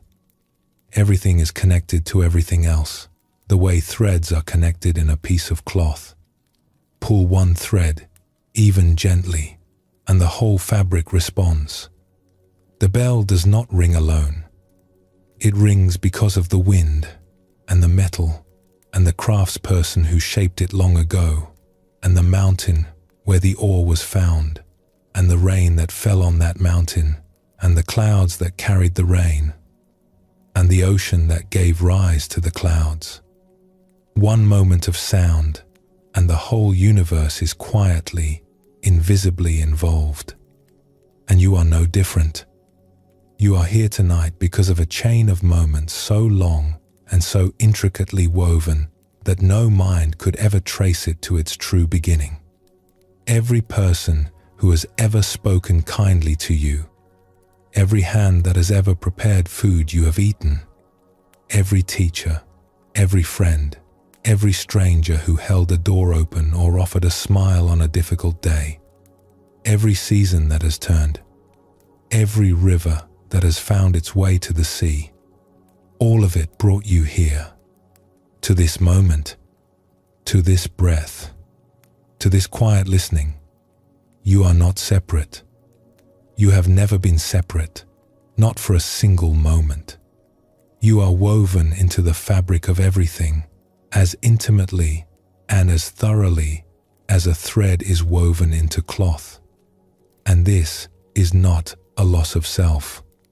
It is a discovery of belonging, a deep and gentle recognition that you are not a small, isolated thing trying to make your way through a vast and indifferent world. You are the world, looking at itself with wonder, a unique and irreplaceable expression of the whole. The Buddha said, all things arise due to conditions. One thing is the condition for the next. One moment gives rise to the next moment, which gives rise to the next. Not in a mechanical way, like dominoes falling, but in the way a song gives rise to the next note. There is a beauty in it, a rightness, a kind of music that you can begin to hear when you stop insisting on separateness and simply listen to how things actually are. There is a passage from a great poet and playwright, written many centuries ago, that captures this feeling with extraordinary grace. He was writing about a grand celebration that had come to an end, actors bowing, music fading, the stage growing quiet. And he gave these words to one of his characters, an old and wise figure looking out at the fading evening. The gist of what he said was this: all of our revels, all of our grand occasions, are made of the same substance as dreams. The towers we build, the palaces we admire, the great globe itself, all of it will one day dissolve, like a cloud that was beautiful for an hour, and then drifted apart and was gone. Leave not a trace behind. And we ourselves are made of this same substance. Our lives are brief and luminous and surrounded on all sides by a great, peaceful rest. Now, this was not written as a lament. It was not a cry of despair. It was written as a kind of wonder, a quiet, clear-eyed wonder at the nature of things. Because if everything is made of this dreamlike substance, this shimmering, impermanent, endlessly changing fabric, then something remarkable follows. Nothing needs to be grasped. Nothing needs to be held tight. You can let the cloud be a cloud for as long as it is a cloud, and when it changes shape, you can let it change. You can let the evening be an evening. You can let the celebration be what it was. You can let this moment be exactly what it is, beautiful and passing, without trying to pin it down or make it stay forever. And in that letting go, there is not loss. There is spaciousness. There is room to breathe. There is the extraordinary relief of discovering that you do not need to hold the world together, because the world was never something that could fall apart. It was always, already, held by something larger and quieter and more patient than any hand. This is perhaps the deepest meaning of the word wholeness as we have been exploring it tonight. Not wholeness as in everything is perfect and nothing changes, but wholeness as in everything is connected, everything is flowing, and nothing is left out. The bell and the wind and the ear and the mind, the cloud and the tower and the dream, you and the breath and the evening and the stars. All of it, one cloth. All of it, one river. All of it, whole. And the beauty of this wholeness is that it includes everything. The solid moments and the soft ones. The times when you feel strong and certain, and the times when the ground shifts and you are not sure of anything. It holds the firefly moments, the shimmering, dancing, flickering aliveness of things. And it holds the quiet moments, when everything settles into stillness and there is nothing to do and nowhere to go. You do not need to understand this with your mind. You do not need to figure it out or write it down or have it make logical sense. You only need to feel it. And you are feeling it right now. In the way your body rests.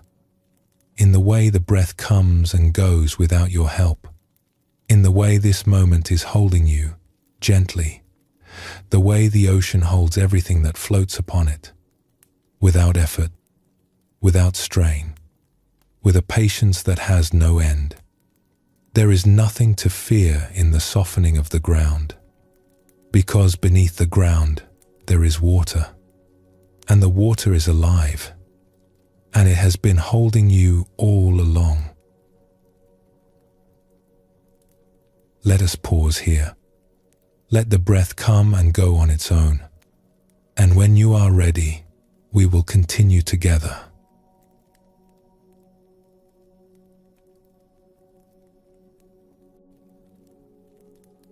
There is a teaching in the Buddhist tradition that is rarely spoken about, yet it may be the most important one of all. It is not about the nature of the universe or the mechanics of the mind. It is about something much closer to home. It is about tenderness. The tenderness we owe to the parts of ourselves we have not yet learned to love. The Buddha said, "You could search the whole world over and never find anyone more deserving of your love than yourself." Let that land for a moment. Not as a slogan, not as something printed on a wall, but as a truth spoken by someone who had looked very deeply into the nature of things and come back with this one quiet certainty. You deserve your own kindness. All of you. Even the parts you have hidden away. Especially those. Here is something that happens more often than we might expect. A person hears the teachings about selflessness, about emptiness, about the spacious, open nature of things, and something in them nods and says, "Yes, I know this already. I have always felt like nothing. But this is not the same thing. Not at all. There is a vast difference between the spacious emptiness the ancient teachers pointed to, which is full of light and possibility and peace, and the hollow emptiness that comes from carrying, for a very long time, a feeling that you are not quite enough, that something in you is missing, that others seem to have a solidity, a worthiness, a belonging that somehow you were not given. The first kind of emptiness is like the sky, open, boundless, luminous, able to hold everything, clouds and storms and stars alike, without being harmed by any of it. When the ancient teachers spoke of emptiness, this is what they meant. A spaciousness so vast that nothing can diminish it, a peace so deep that nothing can disturb it. This is the emptiness of freedom, and it is beautiful. The second kind is more like a room that has been locked for a long time. Dark, cold, quiet in the wrong way. Not the quiet of peace, but the quiet of something that stopped hoping anyone would come. This is not freedom. This is a wound wearing the clothing of wisdom. And it is far more common than we might think. One feels like the open sky at dawn. The other feels like a stone in the chest. They may use similar words. I am nothing. Nothing matters. There is no self here. But the feeling underneath those words is completely different. And one of the most important things we can ever learn is how to tell these two apart. Because confusing them, mistaking an old hurt for a spiritual truth, can keep a person stuck for a very long time. It can make them think they have arrived somewhere deep, when really they are sitting in the dark, needing not more philosophy, but more warmth. Where does this second kind of emptiness come from? It comes, most often, from very ordinary things. Not from some great dramatic event, though sometimes that too, but from the small, accumulating moments of a life. The times we needed to be seen and were not quite seen. The times we reached out and the hand that met ours was distracted, or tired, or simply not there. The ways we learned, without anyone meaning to teach us, that certain parts of us were not welcome. That we were too much of this or not enough of that. That to be loved, we needed to be different from what we were. No one does this on purpose usually. The people who raised us were doing their best with what they had, which was often not quite enough, because the people who raised them were doing the same. It is a long chain of imperfect love, stretching back through the generations, each link doing what it can, and each one leaving small gaps where something needed to be and was not. These are not rare experiences.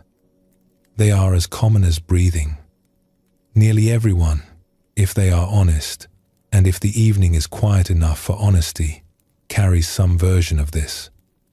A quiet sense, tucked away beneath the surface of a capable and functioning life, that something at the core is not quite right, not quite worthy, not quite whole.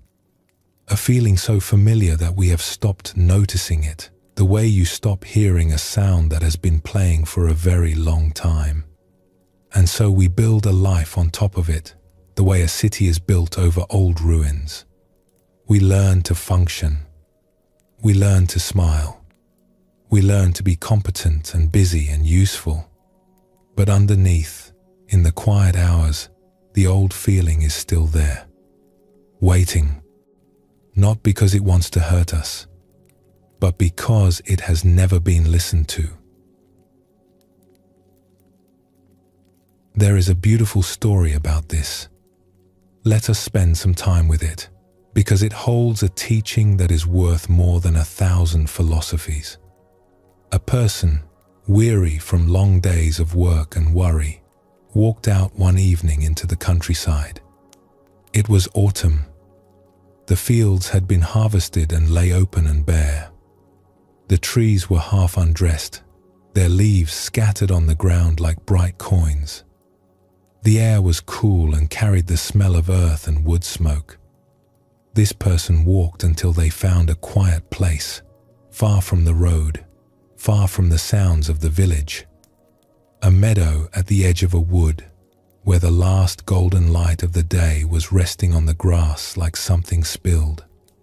A place where the only voices were the wind in the dry leaves and the occasional call of a bird settling into the branches for the night. And there, they sat down on the cool earth. They did not bring a book. They did not bring a task or a plan. They simply sat, the way the old teachers recommend, and let everything rest. All the busyness, all the planning, all the striving and solving, and trying to hold the world together.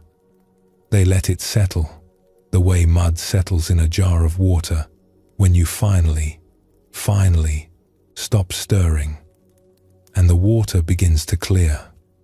And as the stillness deepened, as the last light faded and the first stars began to appear, something began to happen.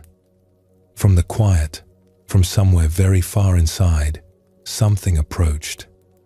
Not a person, not an animal, but a feeling, an old, familiar feeling that they had spent most of their life avoiding.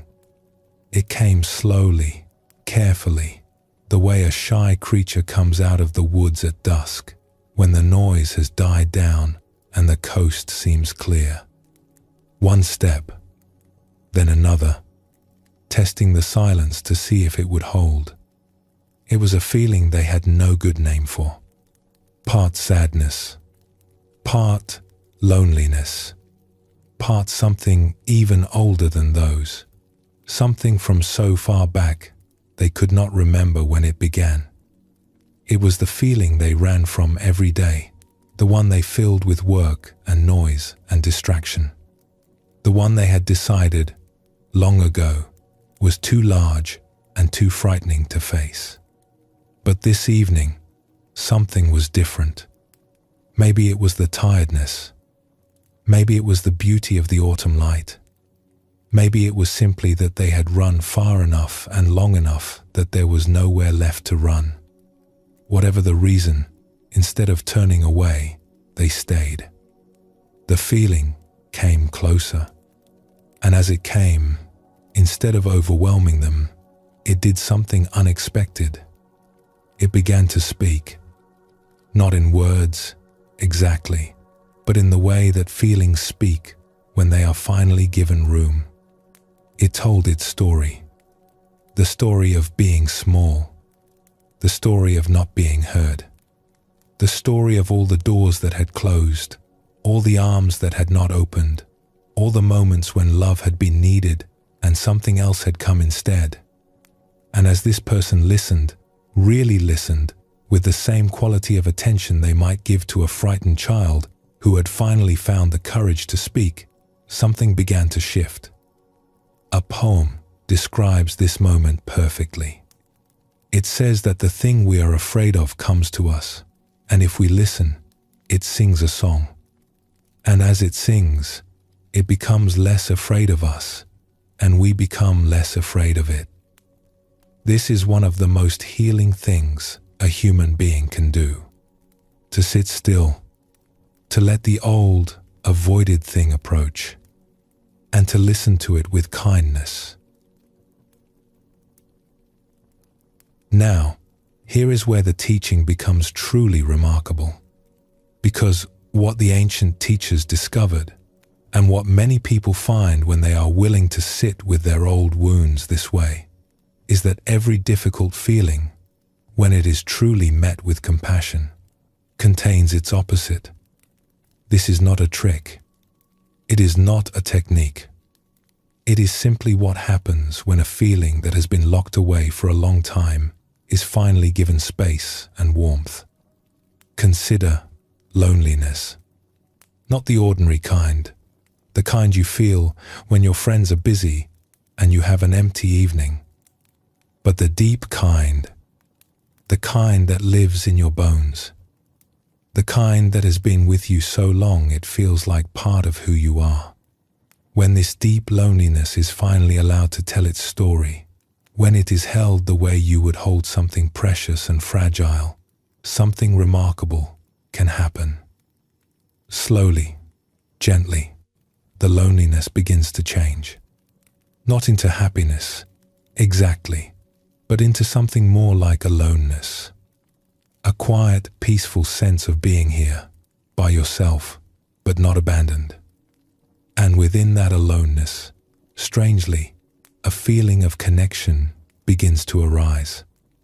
A sense that you are alone in the way a tree is alone in a field, singular and rooted, and yet utterly connected to the earth beneath it, to the sky above it, to the wind that moves through its branches.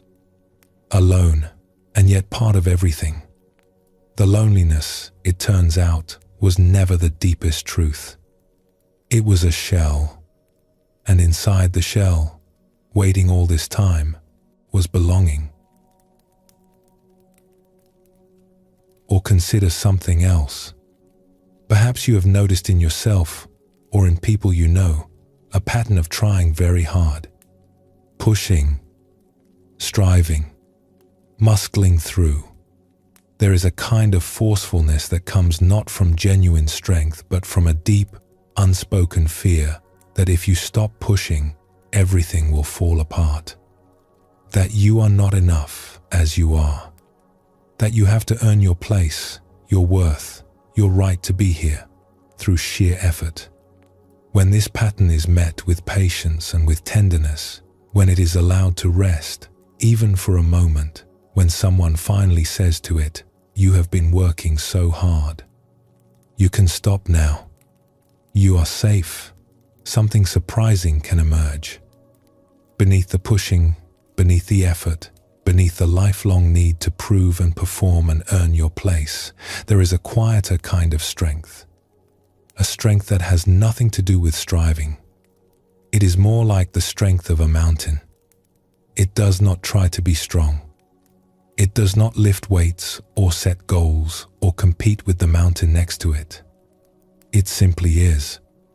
It sits on the earth, solid and patient, and the seasons pass over it, rain and sun and snow, and it remains. Not because it is trying to remain, but because remaining is its nature. This is your natural strength. It has been here all along, beneath the efforting, beneath the proving, as quiet and as patient as stone. Not the borrowed, anxious, effortful kind of strength, but the kind that was here before you started trying.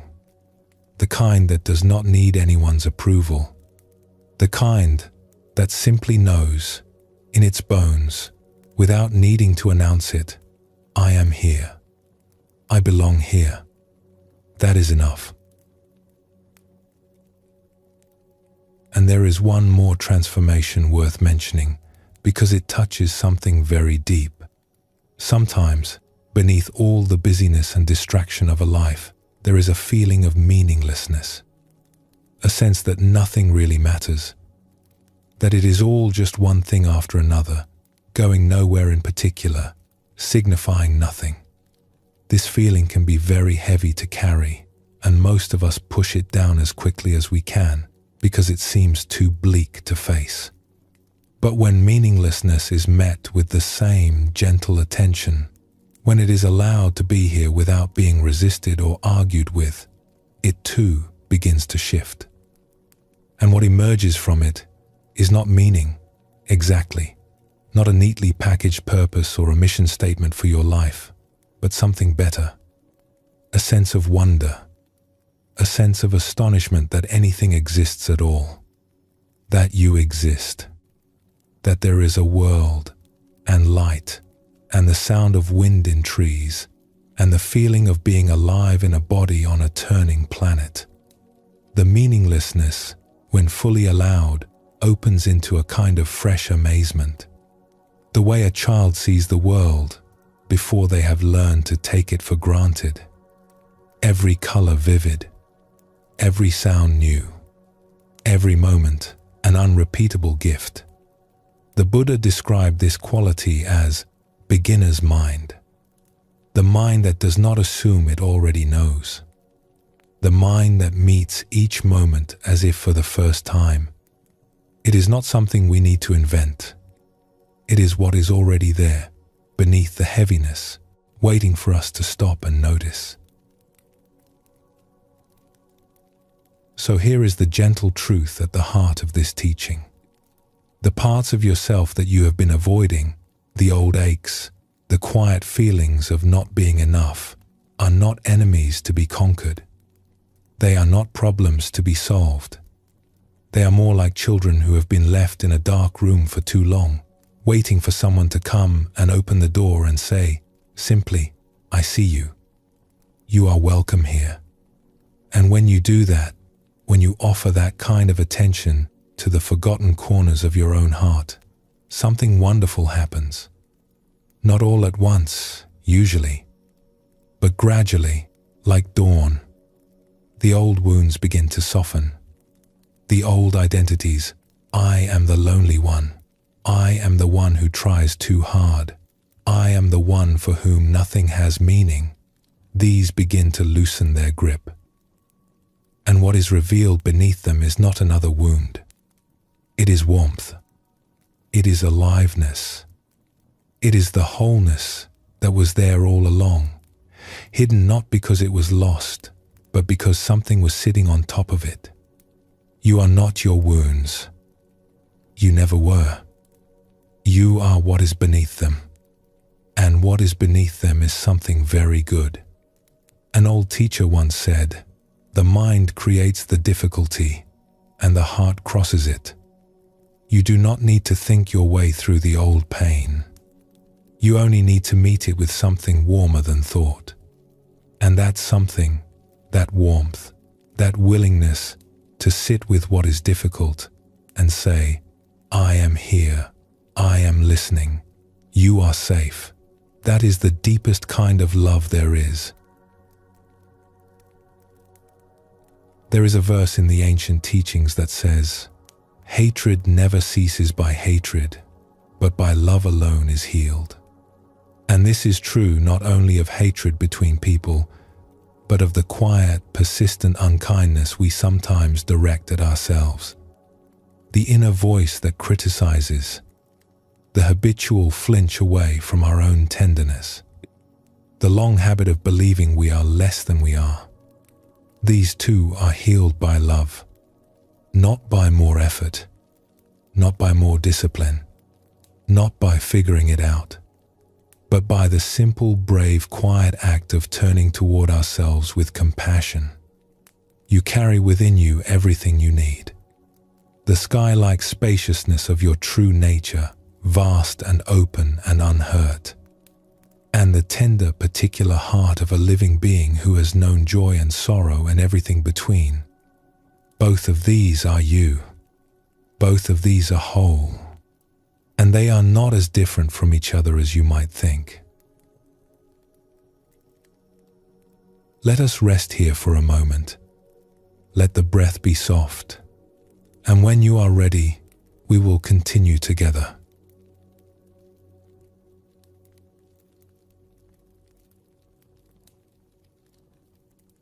There is a line from an old teacher that may be the most beautiful sentence ever spoken about what it means to be alive. He said, "Wisdom tells me I am nothing. Love tells me I am everything. Between these two, my life moves."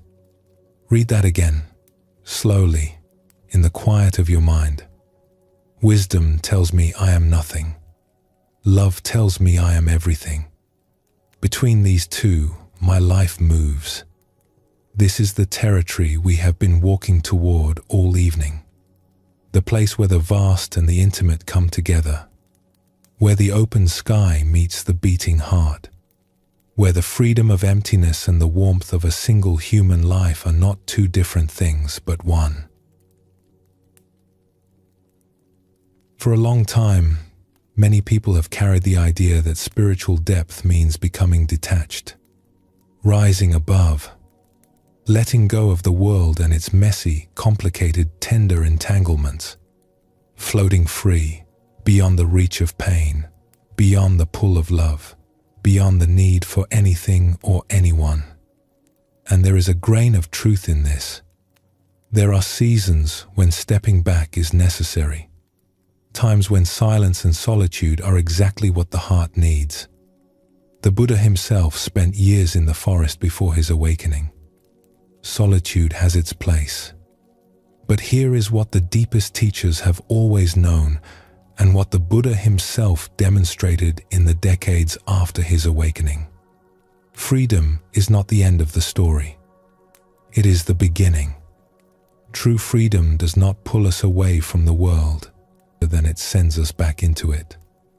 More open, more tender, more willing to be touched by things, more capable of love, not less. The great Zen master Dogen put it this way.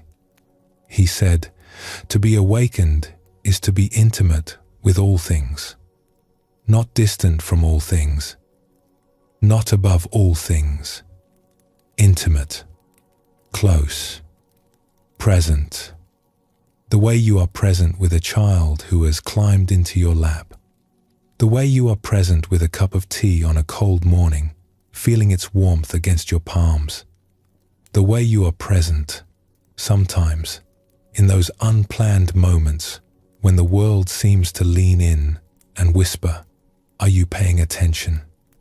Because this is it. This is the whole thing, right here."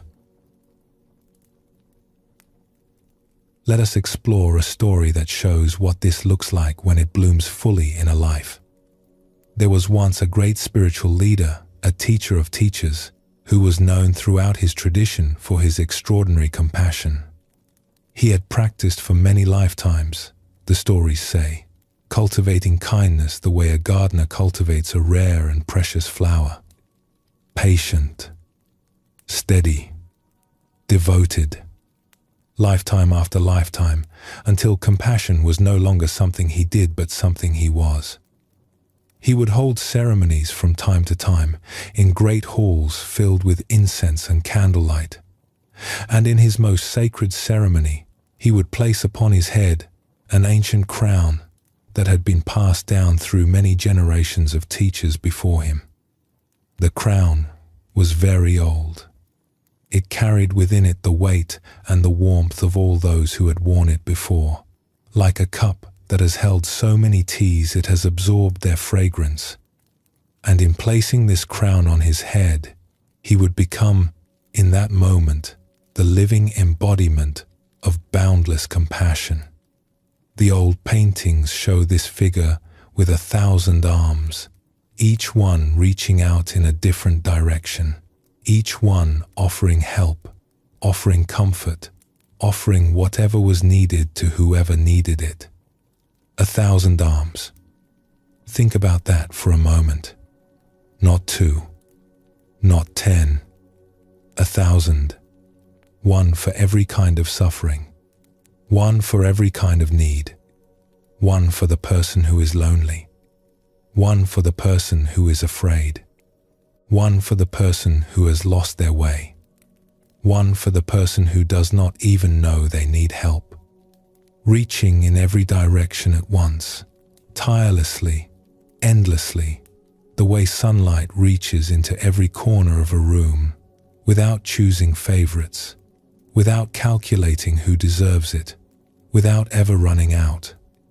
Now, you might hear this and think it sounds grand and cosmic and very far from your own life. 1,000 arms of compassion.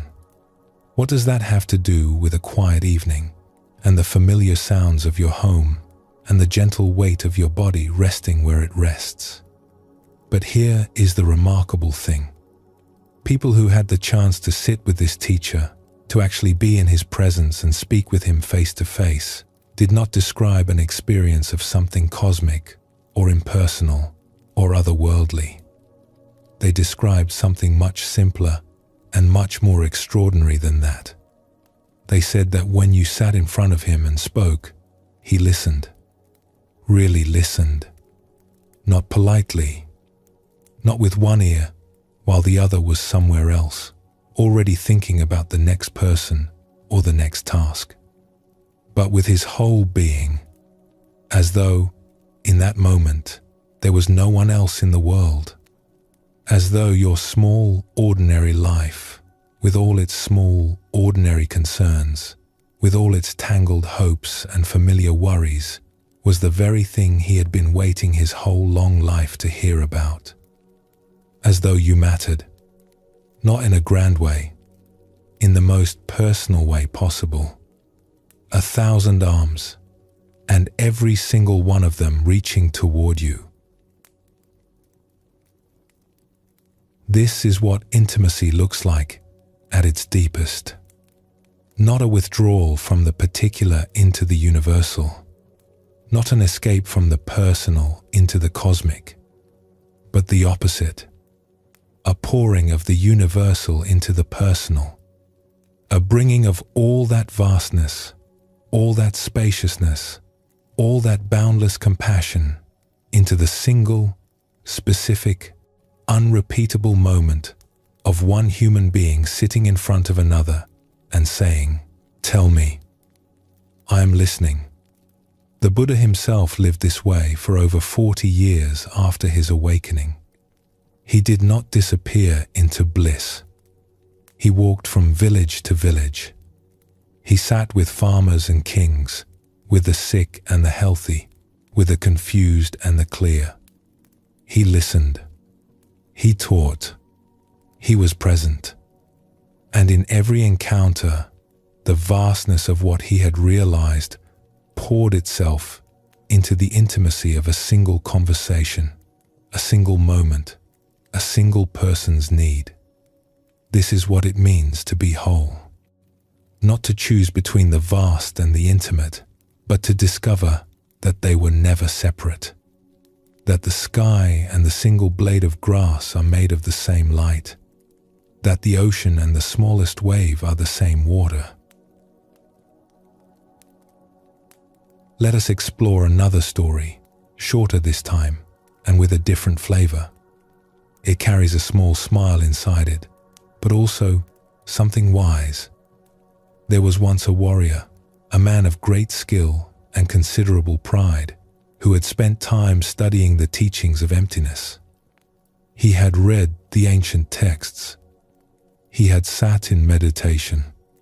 He had worked very hard with his mind, and he believed he had come to understand something profound. One day, he went to visit a meditation teacher. He walked into the room with the particular confidence of someone who believes they have figured something out and would very much like to be congratulated for it.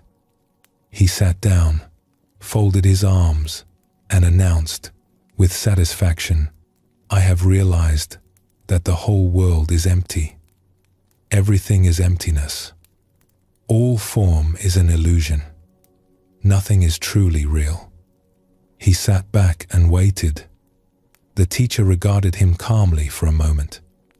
Then, very deliberately, the teacher said something quite insulting to him. Something blunt and provocative, aimed directly at the warrior's pride. The effect was immediate. The warrior's face flushed. His hand flew to the hilt of his sword. His jaw tightened. Every muscle in his body coiled, ready to spring. The room, which had been peaceful a moment ago, was suddenly charged with a very different energy.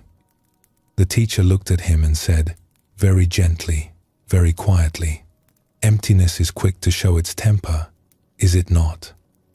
The warrior froze. His hand slowly released the sword.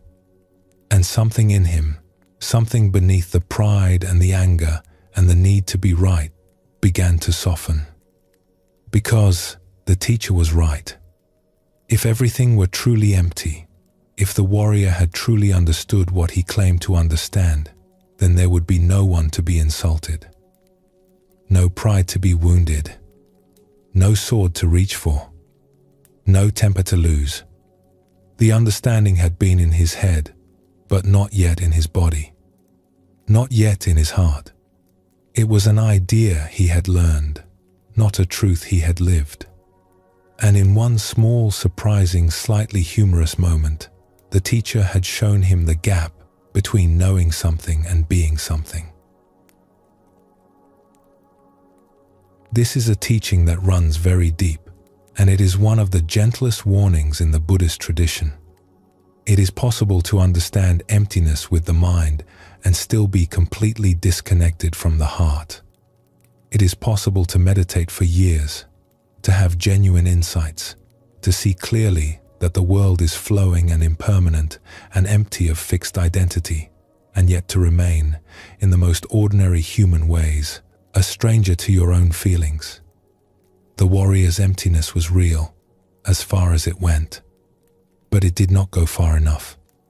It had not yet made the journey from the head to the chest, from understanding to embodiment, from wisdom to love. And this is why that old teacher's words are so important. Wisdom tells me I am nothing. Love tells me I am everything. Because it is not enough to see that you are nothing. That is half the truth. The other half is that you are everything. That this life, with all its specificity, all its tenderness, all its plain and beautiful ordinariness, matters. That the people you love matter. That the tea in the cup matters. That the ache in your back and the sound of rain on the window and the way the light falls across the floor at a certain hour of the afternoon, all of it matters. Because all of it is you. And you are all of it. Let us visit one more scene together. This one is quieter than the others. There was a person who had just come home from a long period of solitary practice. Weeks of silence. Weeks of looking inward. Weeks of listening to the breath and the birds and the rain and the extraordinary quiet that comes when you set down, for a while, all the noise of ordinary life. And during that time, something had opened in them. A wide, soft, spacious feeling of love for all things. A sense of connectedness so vast, it seemed to have no edges, no boundaries, no limits. They felt as though they could love the whole world, every creature, every being, every leaf on every tree. It was a beautiful feeling, genuine and deep and true, the kind of feeling you cannot fake or force, the kind that simply arrives like sunrise when the conditions are right. And then, one evening at home, in the most ordinary setting imaginable, as they were lying quietly and breathing, something unexpected happened. Deep inside, in a place they did not know was there, something stirred. It was as though a second door, hidden behind the first, suddenly swung open, and through it came not more of the same wide, spacious, universal love, but something entirely different. A different warmth. A different color, almost. Where the universal love had been like white light, vast and even, this was deeper, richer, more like the red and gold at the center of a fire. And what came through that door was the most personal love imaginable. They felt, rising up from somewhere very deep, a sudden, overwhelming tenderness for one specific person. Their child. Not all children. This child. The weight of that small body in their arms. The sound of that particular laugh, the one that came out in hiccups when something was really funny. The way the hair fell across the forehead during sleep. And then, close behind, love for their partner, Not love for all beings. Love for this one being. This specific, imperfect, irreplaceable person they had chosen to share a life with. And then the place where they lived. Not the earth. This place. This home. The garden they had planted together in the spring.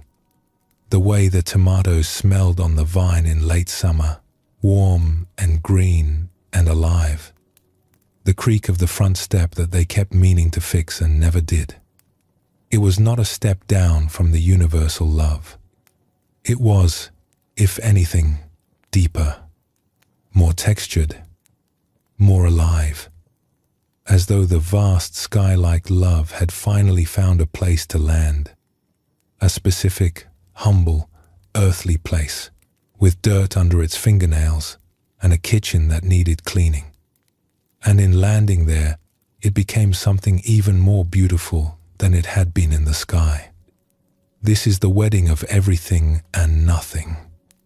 The moment when emptiness and form embrace.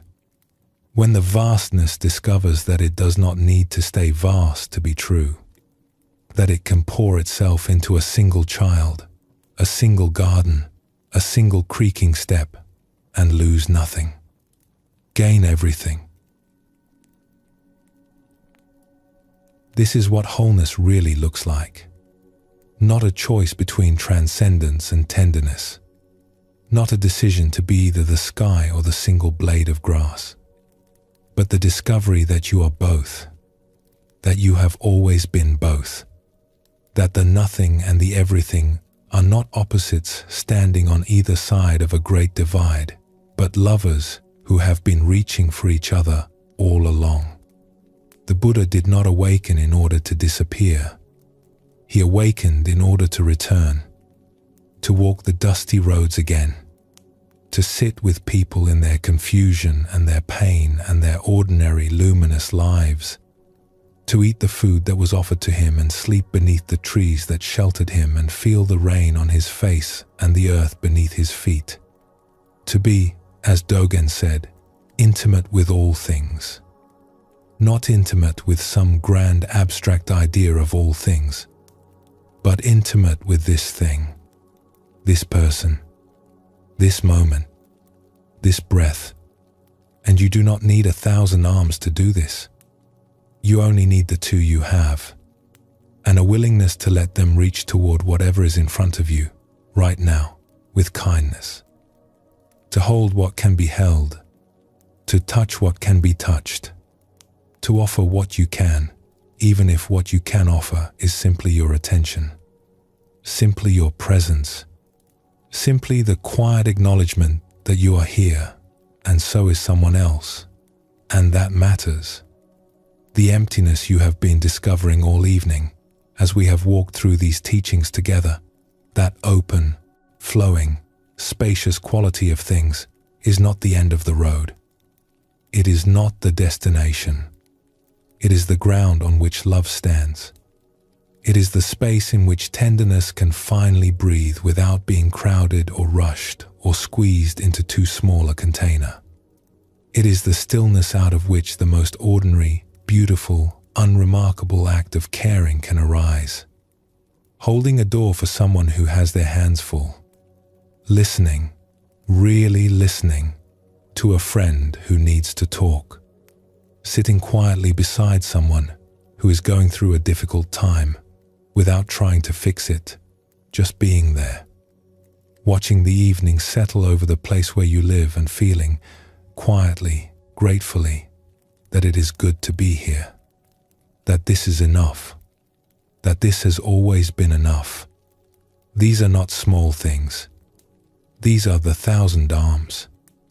These are the boundless compassion, expressed not in cosmic gestures but in the gentle, specific, utterly human act of being present, of showing up, of caring about this one life, this one moment, this one person.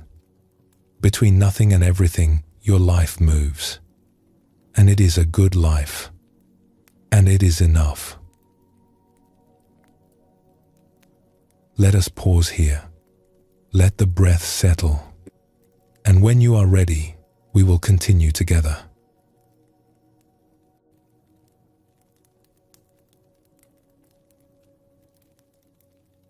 There is a Zen saying that goes like this: before enlightenment, chop wood, carry water. After enlightenment, chop wood, carry water. It is one of the simplest teachings in all of the tradition, and perhaps the truest. Because what it says, in its quiet way, is that the great realization does not take you somewhere else. It brings you back to where you already are. The same kitchen, the same morning, the same hands doing the same familiar work. But something has changed. Not the world. You. We have walked a long way together this evening, through stories of mountain monasteries and old teachers in small rooms, through rivers that flow by themselves and bells that ring with the whole universe inside them, through the tender territory of old wounds and the startling discovery that love and emptiness are not enemies but partners. And now, as the evening grows late and the body grows heavy, let us come home. Let us explore one more story. This one is about a journey that took not days or weeks, but many, many years. There was once a person who set out on the spiritual path with great enthusiasm. They were young and sharp and eager, and they wanted, more than anything, to understand, to see clearly, to know the truth of things. And so they threw themselves into practice with tremendous energy. They studied. They sat in silence for long stretches. They trained their mind the way an athlete trains a body, with discipline and focus and an iron will. And it worked, in a way. Over the years, their mind became very clear, very powerful. They could concentrate with great precision. They could look at any experience and see it break apart into its smallest pieces, the way light breaks apart when it passes through a prism. They had genuine insights, real moments of seeing through the illusion of solidity, of glimpsing the vast, open, empty nature of things. But after about 10 years of this, they noticed something troubling. When they came back from these deep periods of inner work and returned to ordinary life, to relationships, to conversations, to the messy and beautiful business of being a human being among other human beings, they found that not much had changed. The old patterns were still there, the same reactions, the same difficulties with closeness, the same subtle distance between themselves and the people they cared about. They had trained the mind beautifully, but the heart had been left behind. This is not an uncommon discovery. In fact, it may be one of the most important discoveries a person can make on the spiritual path. That seeing clearly is not the same as living fully. That understanding the nature of things is wonderful, but it is not, by itself, enough. The Buddha spoke of awakening not only as a seeing, but as a developing. He described it as the cultivation of 7 beautiful qualities: awareness, curiosity, energy, joy, calm, focus, and a vast and steady equanimity. Not just one of these, all of them, together, growing over time like the branches of a great tree. Not just the branch of insight, but the branch of compassion, the branch of patience, the branch of joy, the branch of deep, unshakable peace. And so this person, after a decade of training the mind, began a second journey, a journey into the heart. It was humbling work, deeply humbling. After years of developing razor-sharp clarity, after years of being the one who could see through anything, they now had to learn something that felt, at first, embarrassingly simple. How to feel. How to let the chest soften instead of holding it firm. how to let tears come when tears needed to come, without analyzing them or trying to see through them.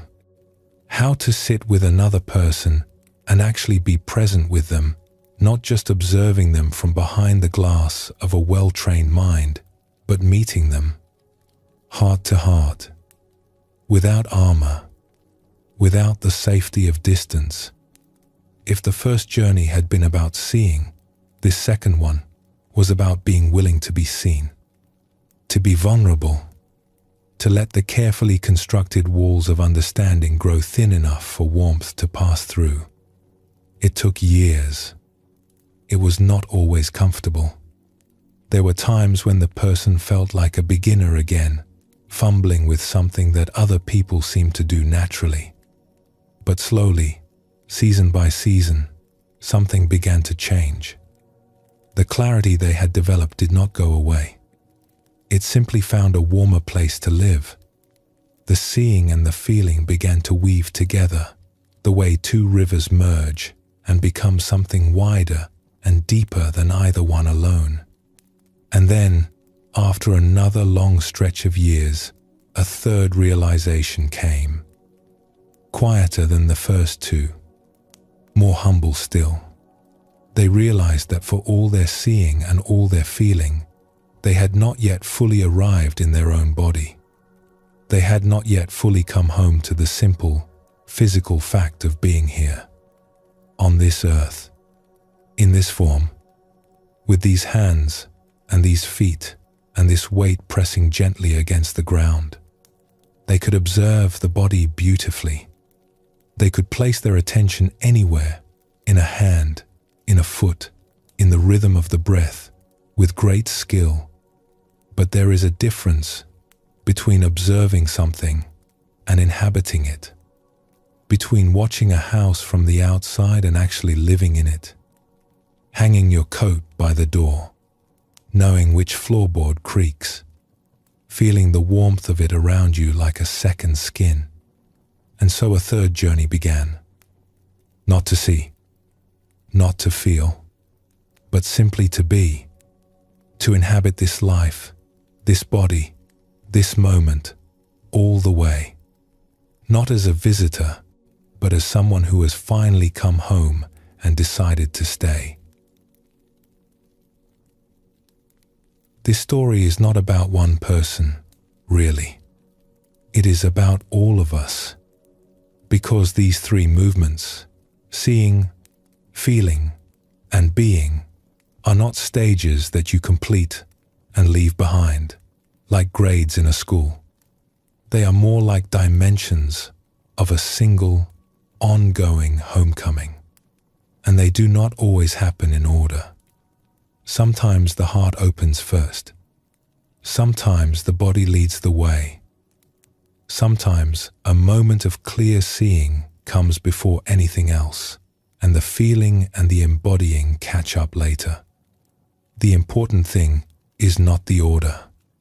The important thing is the direction. And the direction is always the same. Closer, more intimate, more fully here. The great teacher Dogen called this being intimate with all things.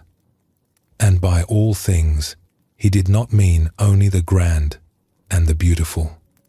He meant the ache in the knee, the taste of plain rice, the sound of rain on a roof you have heard 1,000 times, the face of someone you see every day, looked at, really looked at, as though for the first time.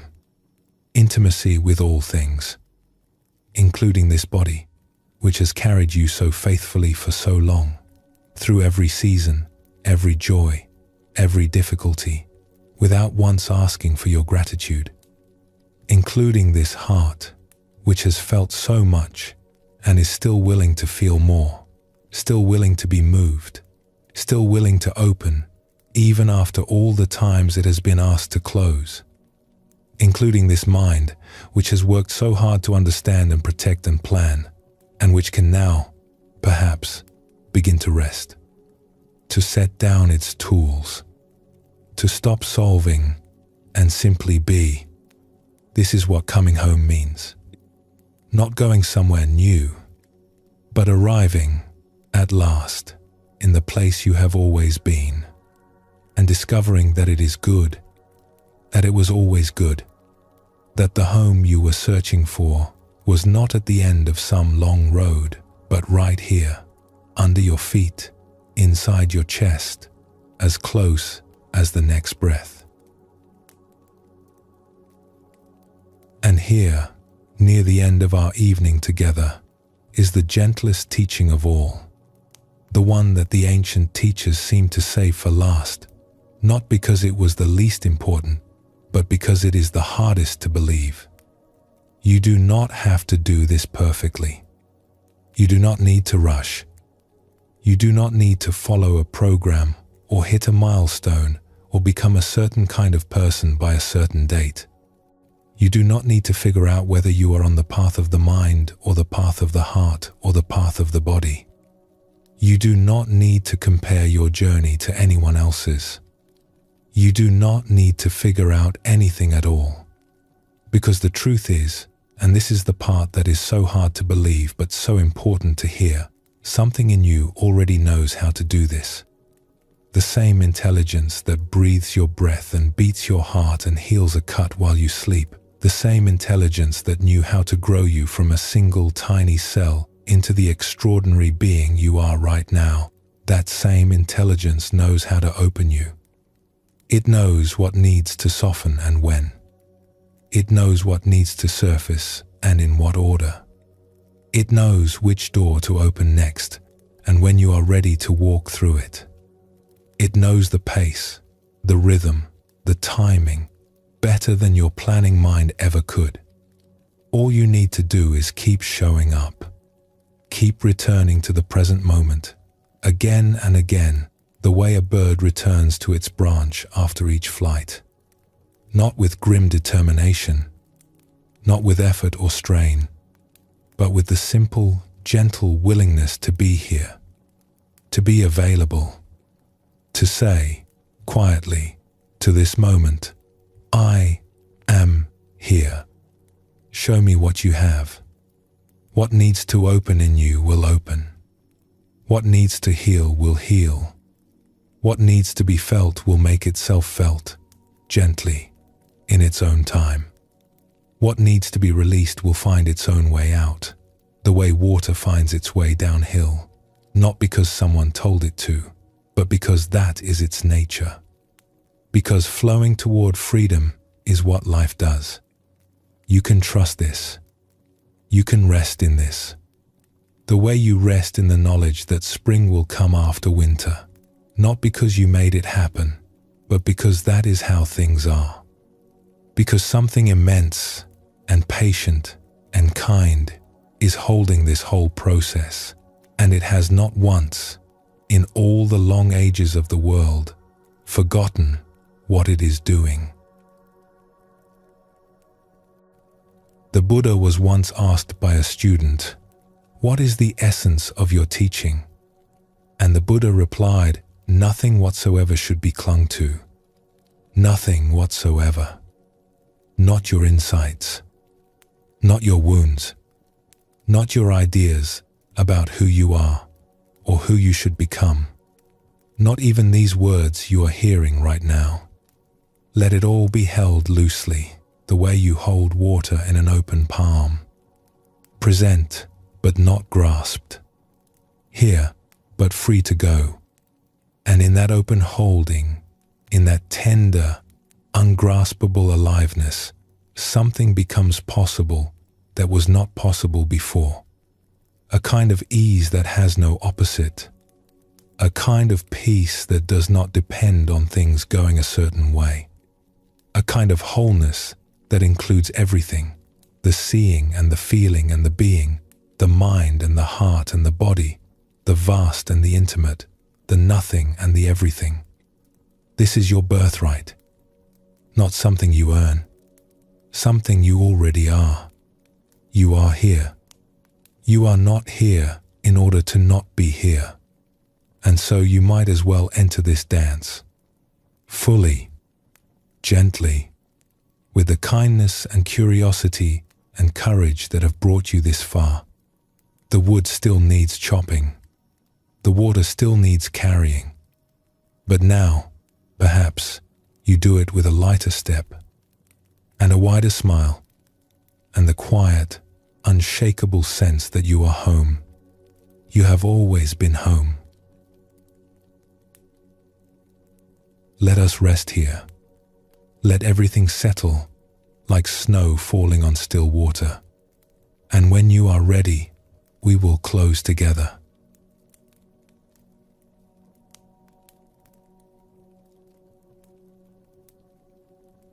A student once asked an old Zen master, "What is the highest teaching?" The master said, "Have you eaten your breakfast?" "Yes," the student replied.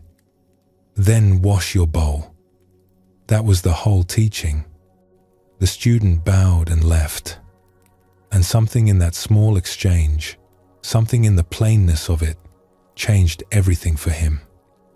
Not because the words were clever, but because they pointed, with perfect simplicity, to something he had been walking past his whole life without seeing. The sacred is not somewhere else. It is here, in the bowl, in the washing, in the warm water on your hands. We have spent this evening exploring vast and beautiful ideas, the expansiveness of our true nature, the seeds of awakening that grow on their own, the paradox of self and no self, the river of life that flows without a manager, the tender work of meeting our own wounds with kindness, the wedding of emptiness and love, the long homecoming to this body, this heart, this life. And all of that is true. All of it matters. But there is one more thing worth saying before the evening ends. And it may be the simplest thing of all.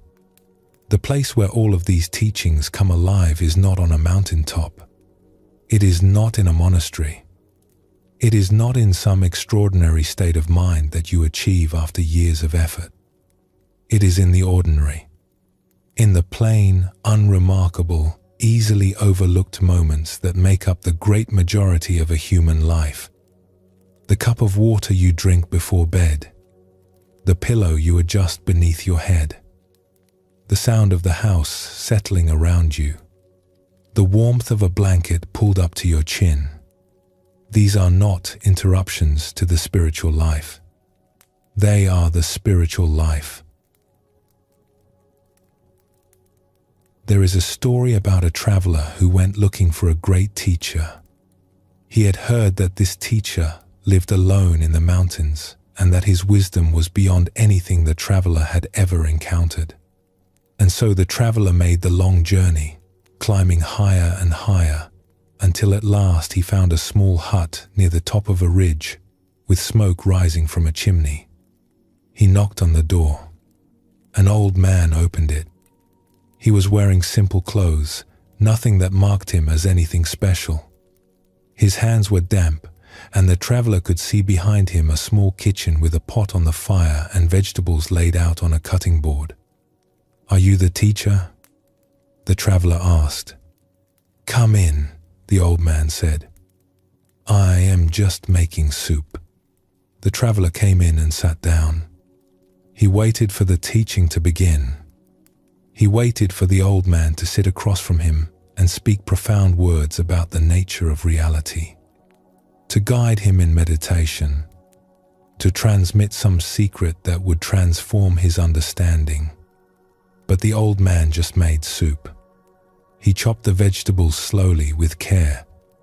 Each cut was deliberate, unhurried. The sound of the knife on the wooden board had a kind of rhythm to it, steady and calm, like a heartbeat.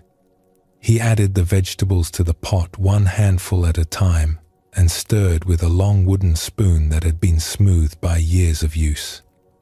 He added a pinch of salt, lifted the spoon to his lips, tasted, considered, and added a little more. Steam rose from the pot and curled in the lamplight. He moved around his small kitchen the way water moves in a stream, unhurried, fluid, completely at ease. Every gesture was simple and precise. Nothing wasted, nothing rushed, nothing done for show. It was as though the act of making soup was the most important thing in the world. Not because it was soup, but because it was what was happening. And he was completely, entirely there for it. The traveler watched, growing restless. He shifted on his seat. He looked around the hut for scrolls, for texts, for some sign of spiritual authority. He found none. Just a clean room, a warm fire, a pot of soup, and an old man who seemed perfectly content to stir. "Teacher," the traveler said at last, unable to contain himself any longer, "I have come a very long way. Over mountains, through rain. I have not slept well in days. When will you give me the teaching?" The old man looked up from his stirring and smiled. It was a gentle smile, without a trace of mockery. The kind of smile you might give a child who has been searching the whole house for a pair of glasses that are already sitting on their nose. "I have been giving it to you since you walked in the door," he said. And then he ladled the soup into 2 bowls, set one in front of the traveler, and sat down across from him. They ate together in silence, and the soup was very good.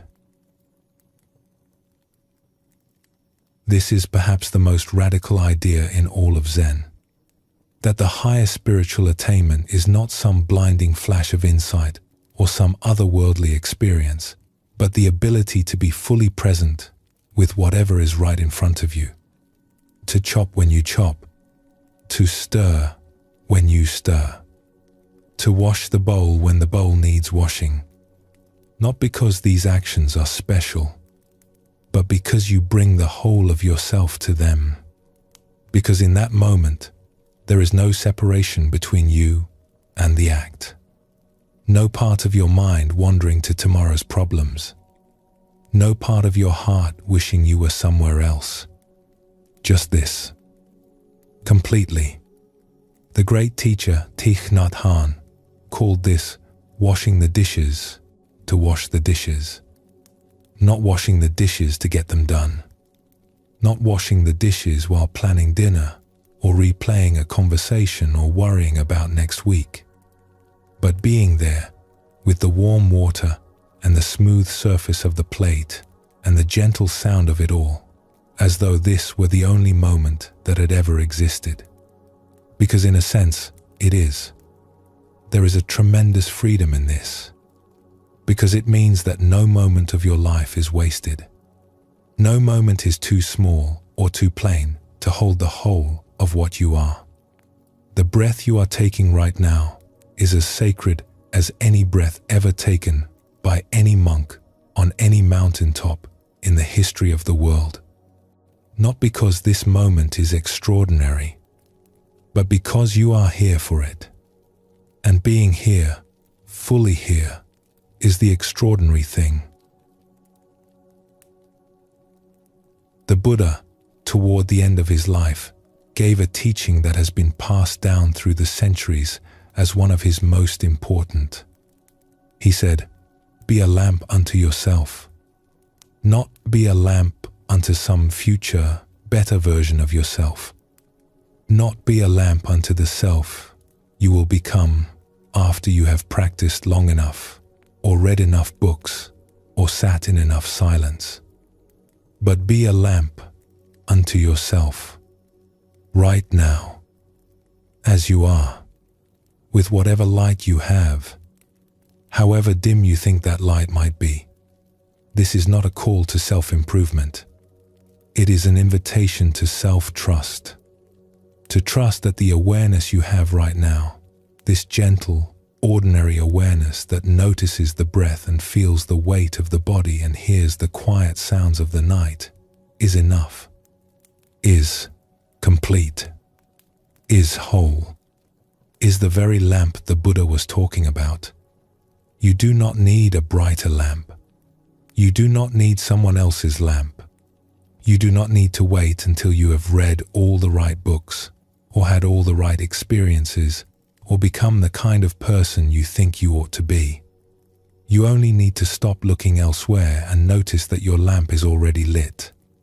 It has been lit all along, shining quietly in every moment you have ever lived.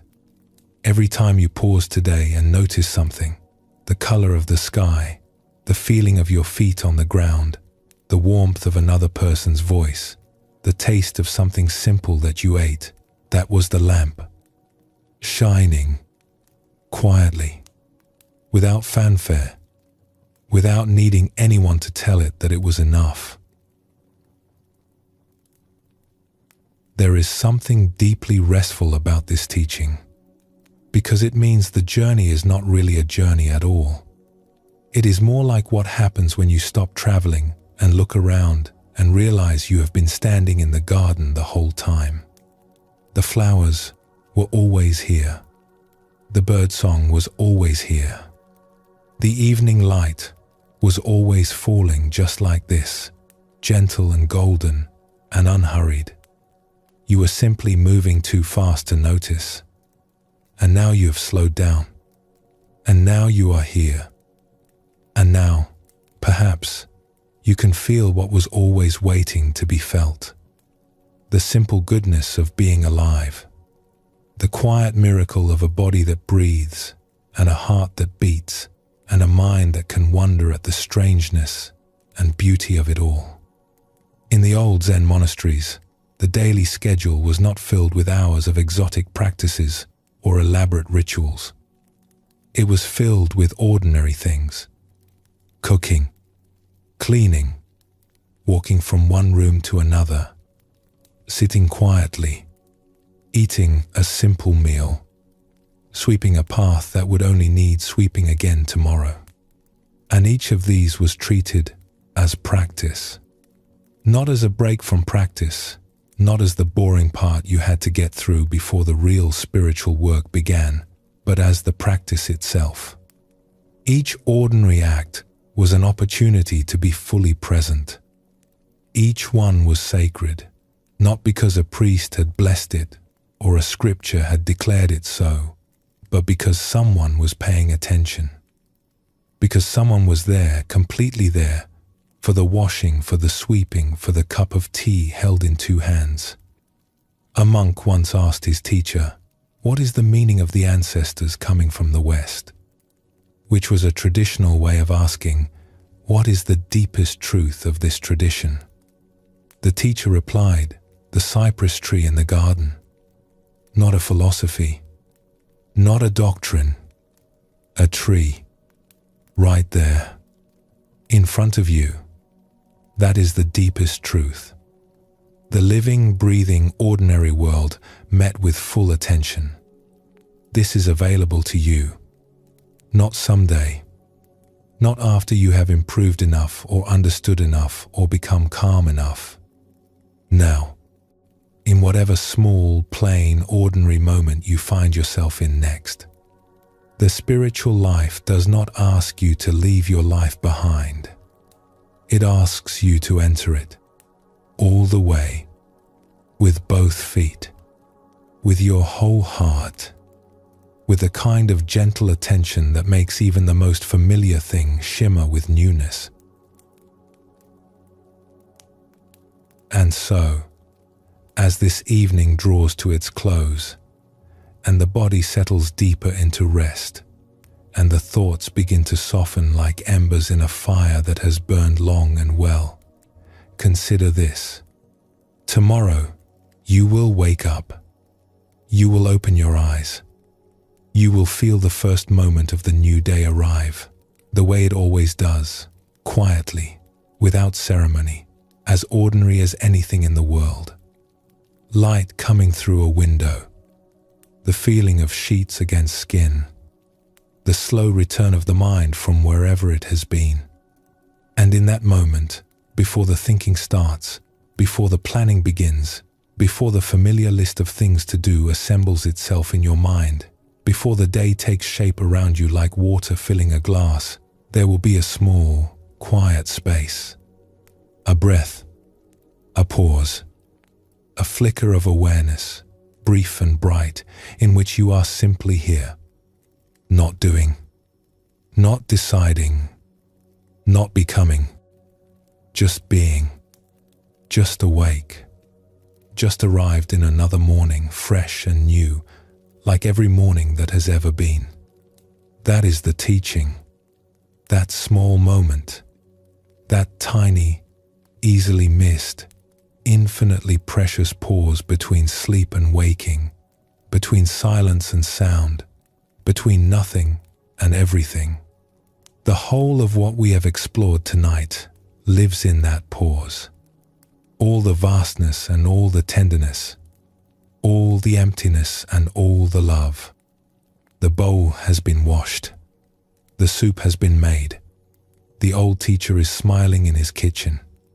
The stars are turning slowly overhead, as they have been turning since long before anyone was here to watch them. And somewhere, in a monastery tucked into a green hillside, a monk is expanding beyond the walls, touching the stars, vast and free and unafraid. And you are here. You are part of it all. You always were. You always will be. An old poet wrote, "The morning glory which blooms for an hour differs not at heart from the giant pine which lives for 1,000 years."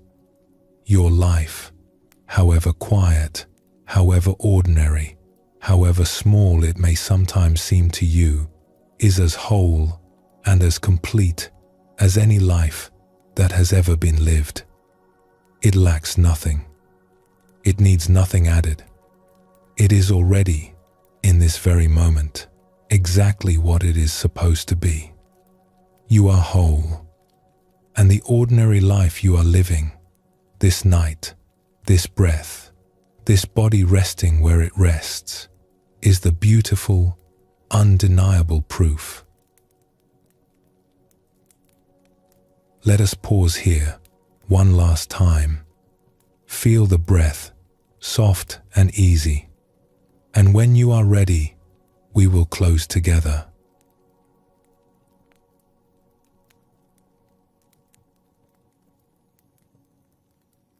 And so we come to rest. Tonight we have traveled a long and gentle road together. We have visited monasteries on hillsides and small rooms above busy streets. We have sat with teachers who laughed and warriors who reached for their swords and travelers who searched the whole world for a jewel they were already carrying. We have listened to bells ring and rivers flow and birds sing before the dawn. And through it all, one thread has been woven quietly, steadily, like a golden thread through cloth. The thread of wholeness, the recognition that you are not broken, that you were never broken, that the vast, open, sky-like nature the ancient teachers spoke of is not something you need to earn or achieve or become. It is what you already are. It is what you have always been. The seeds are planted. The river is flowing. The dawn is on its way. And all shall be well, and all shall be well, and all manner of things shall be well. So let the breath breathe itself. Let the body rest where it rests. Let the mind soften, the way evening softens the edges of the day. There is nothing left to do, nowhere left to go. You are here, and that is the whole of it. May you be at ease. May you feel held. May you know, even in sleep, that you are whole. Sleep well, and thank you for joining us here at Sleepy Monk.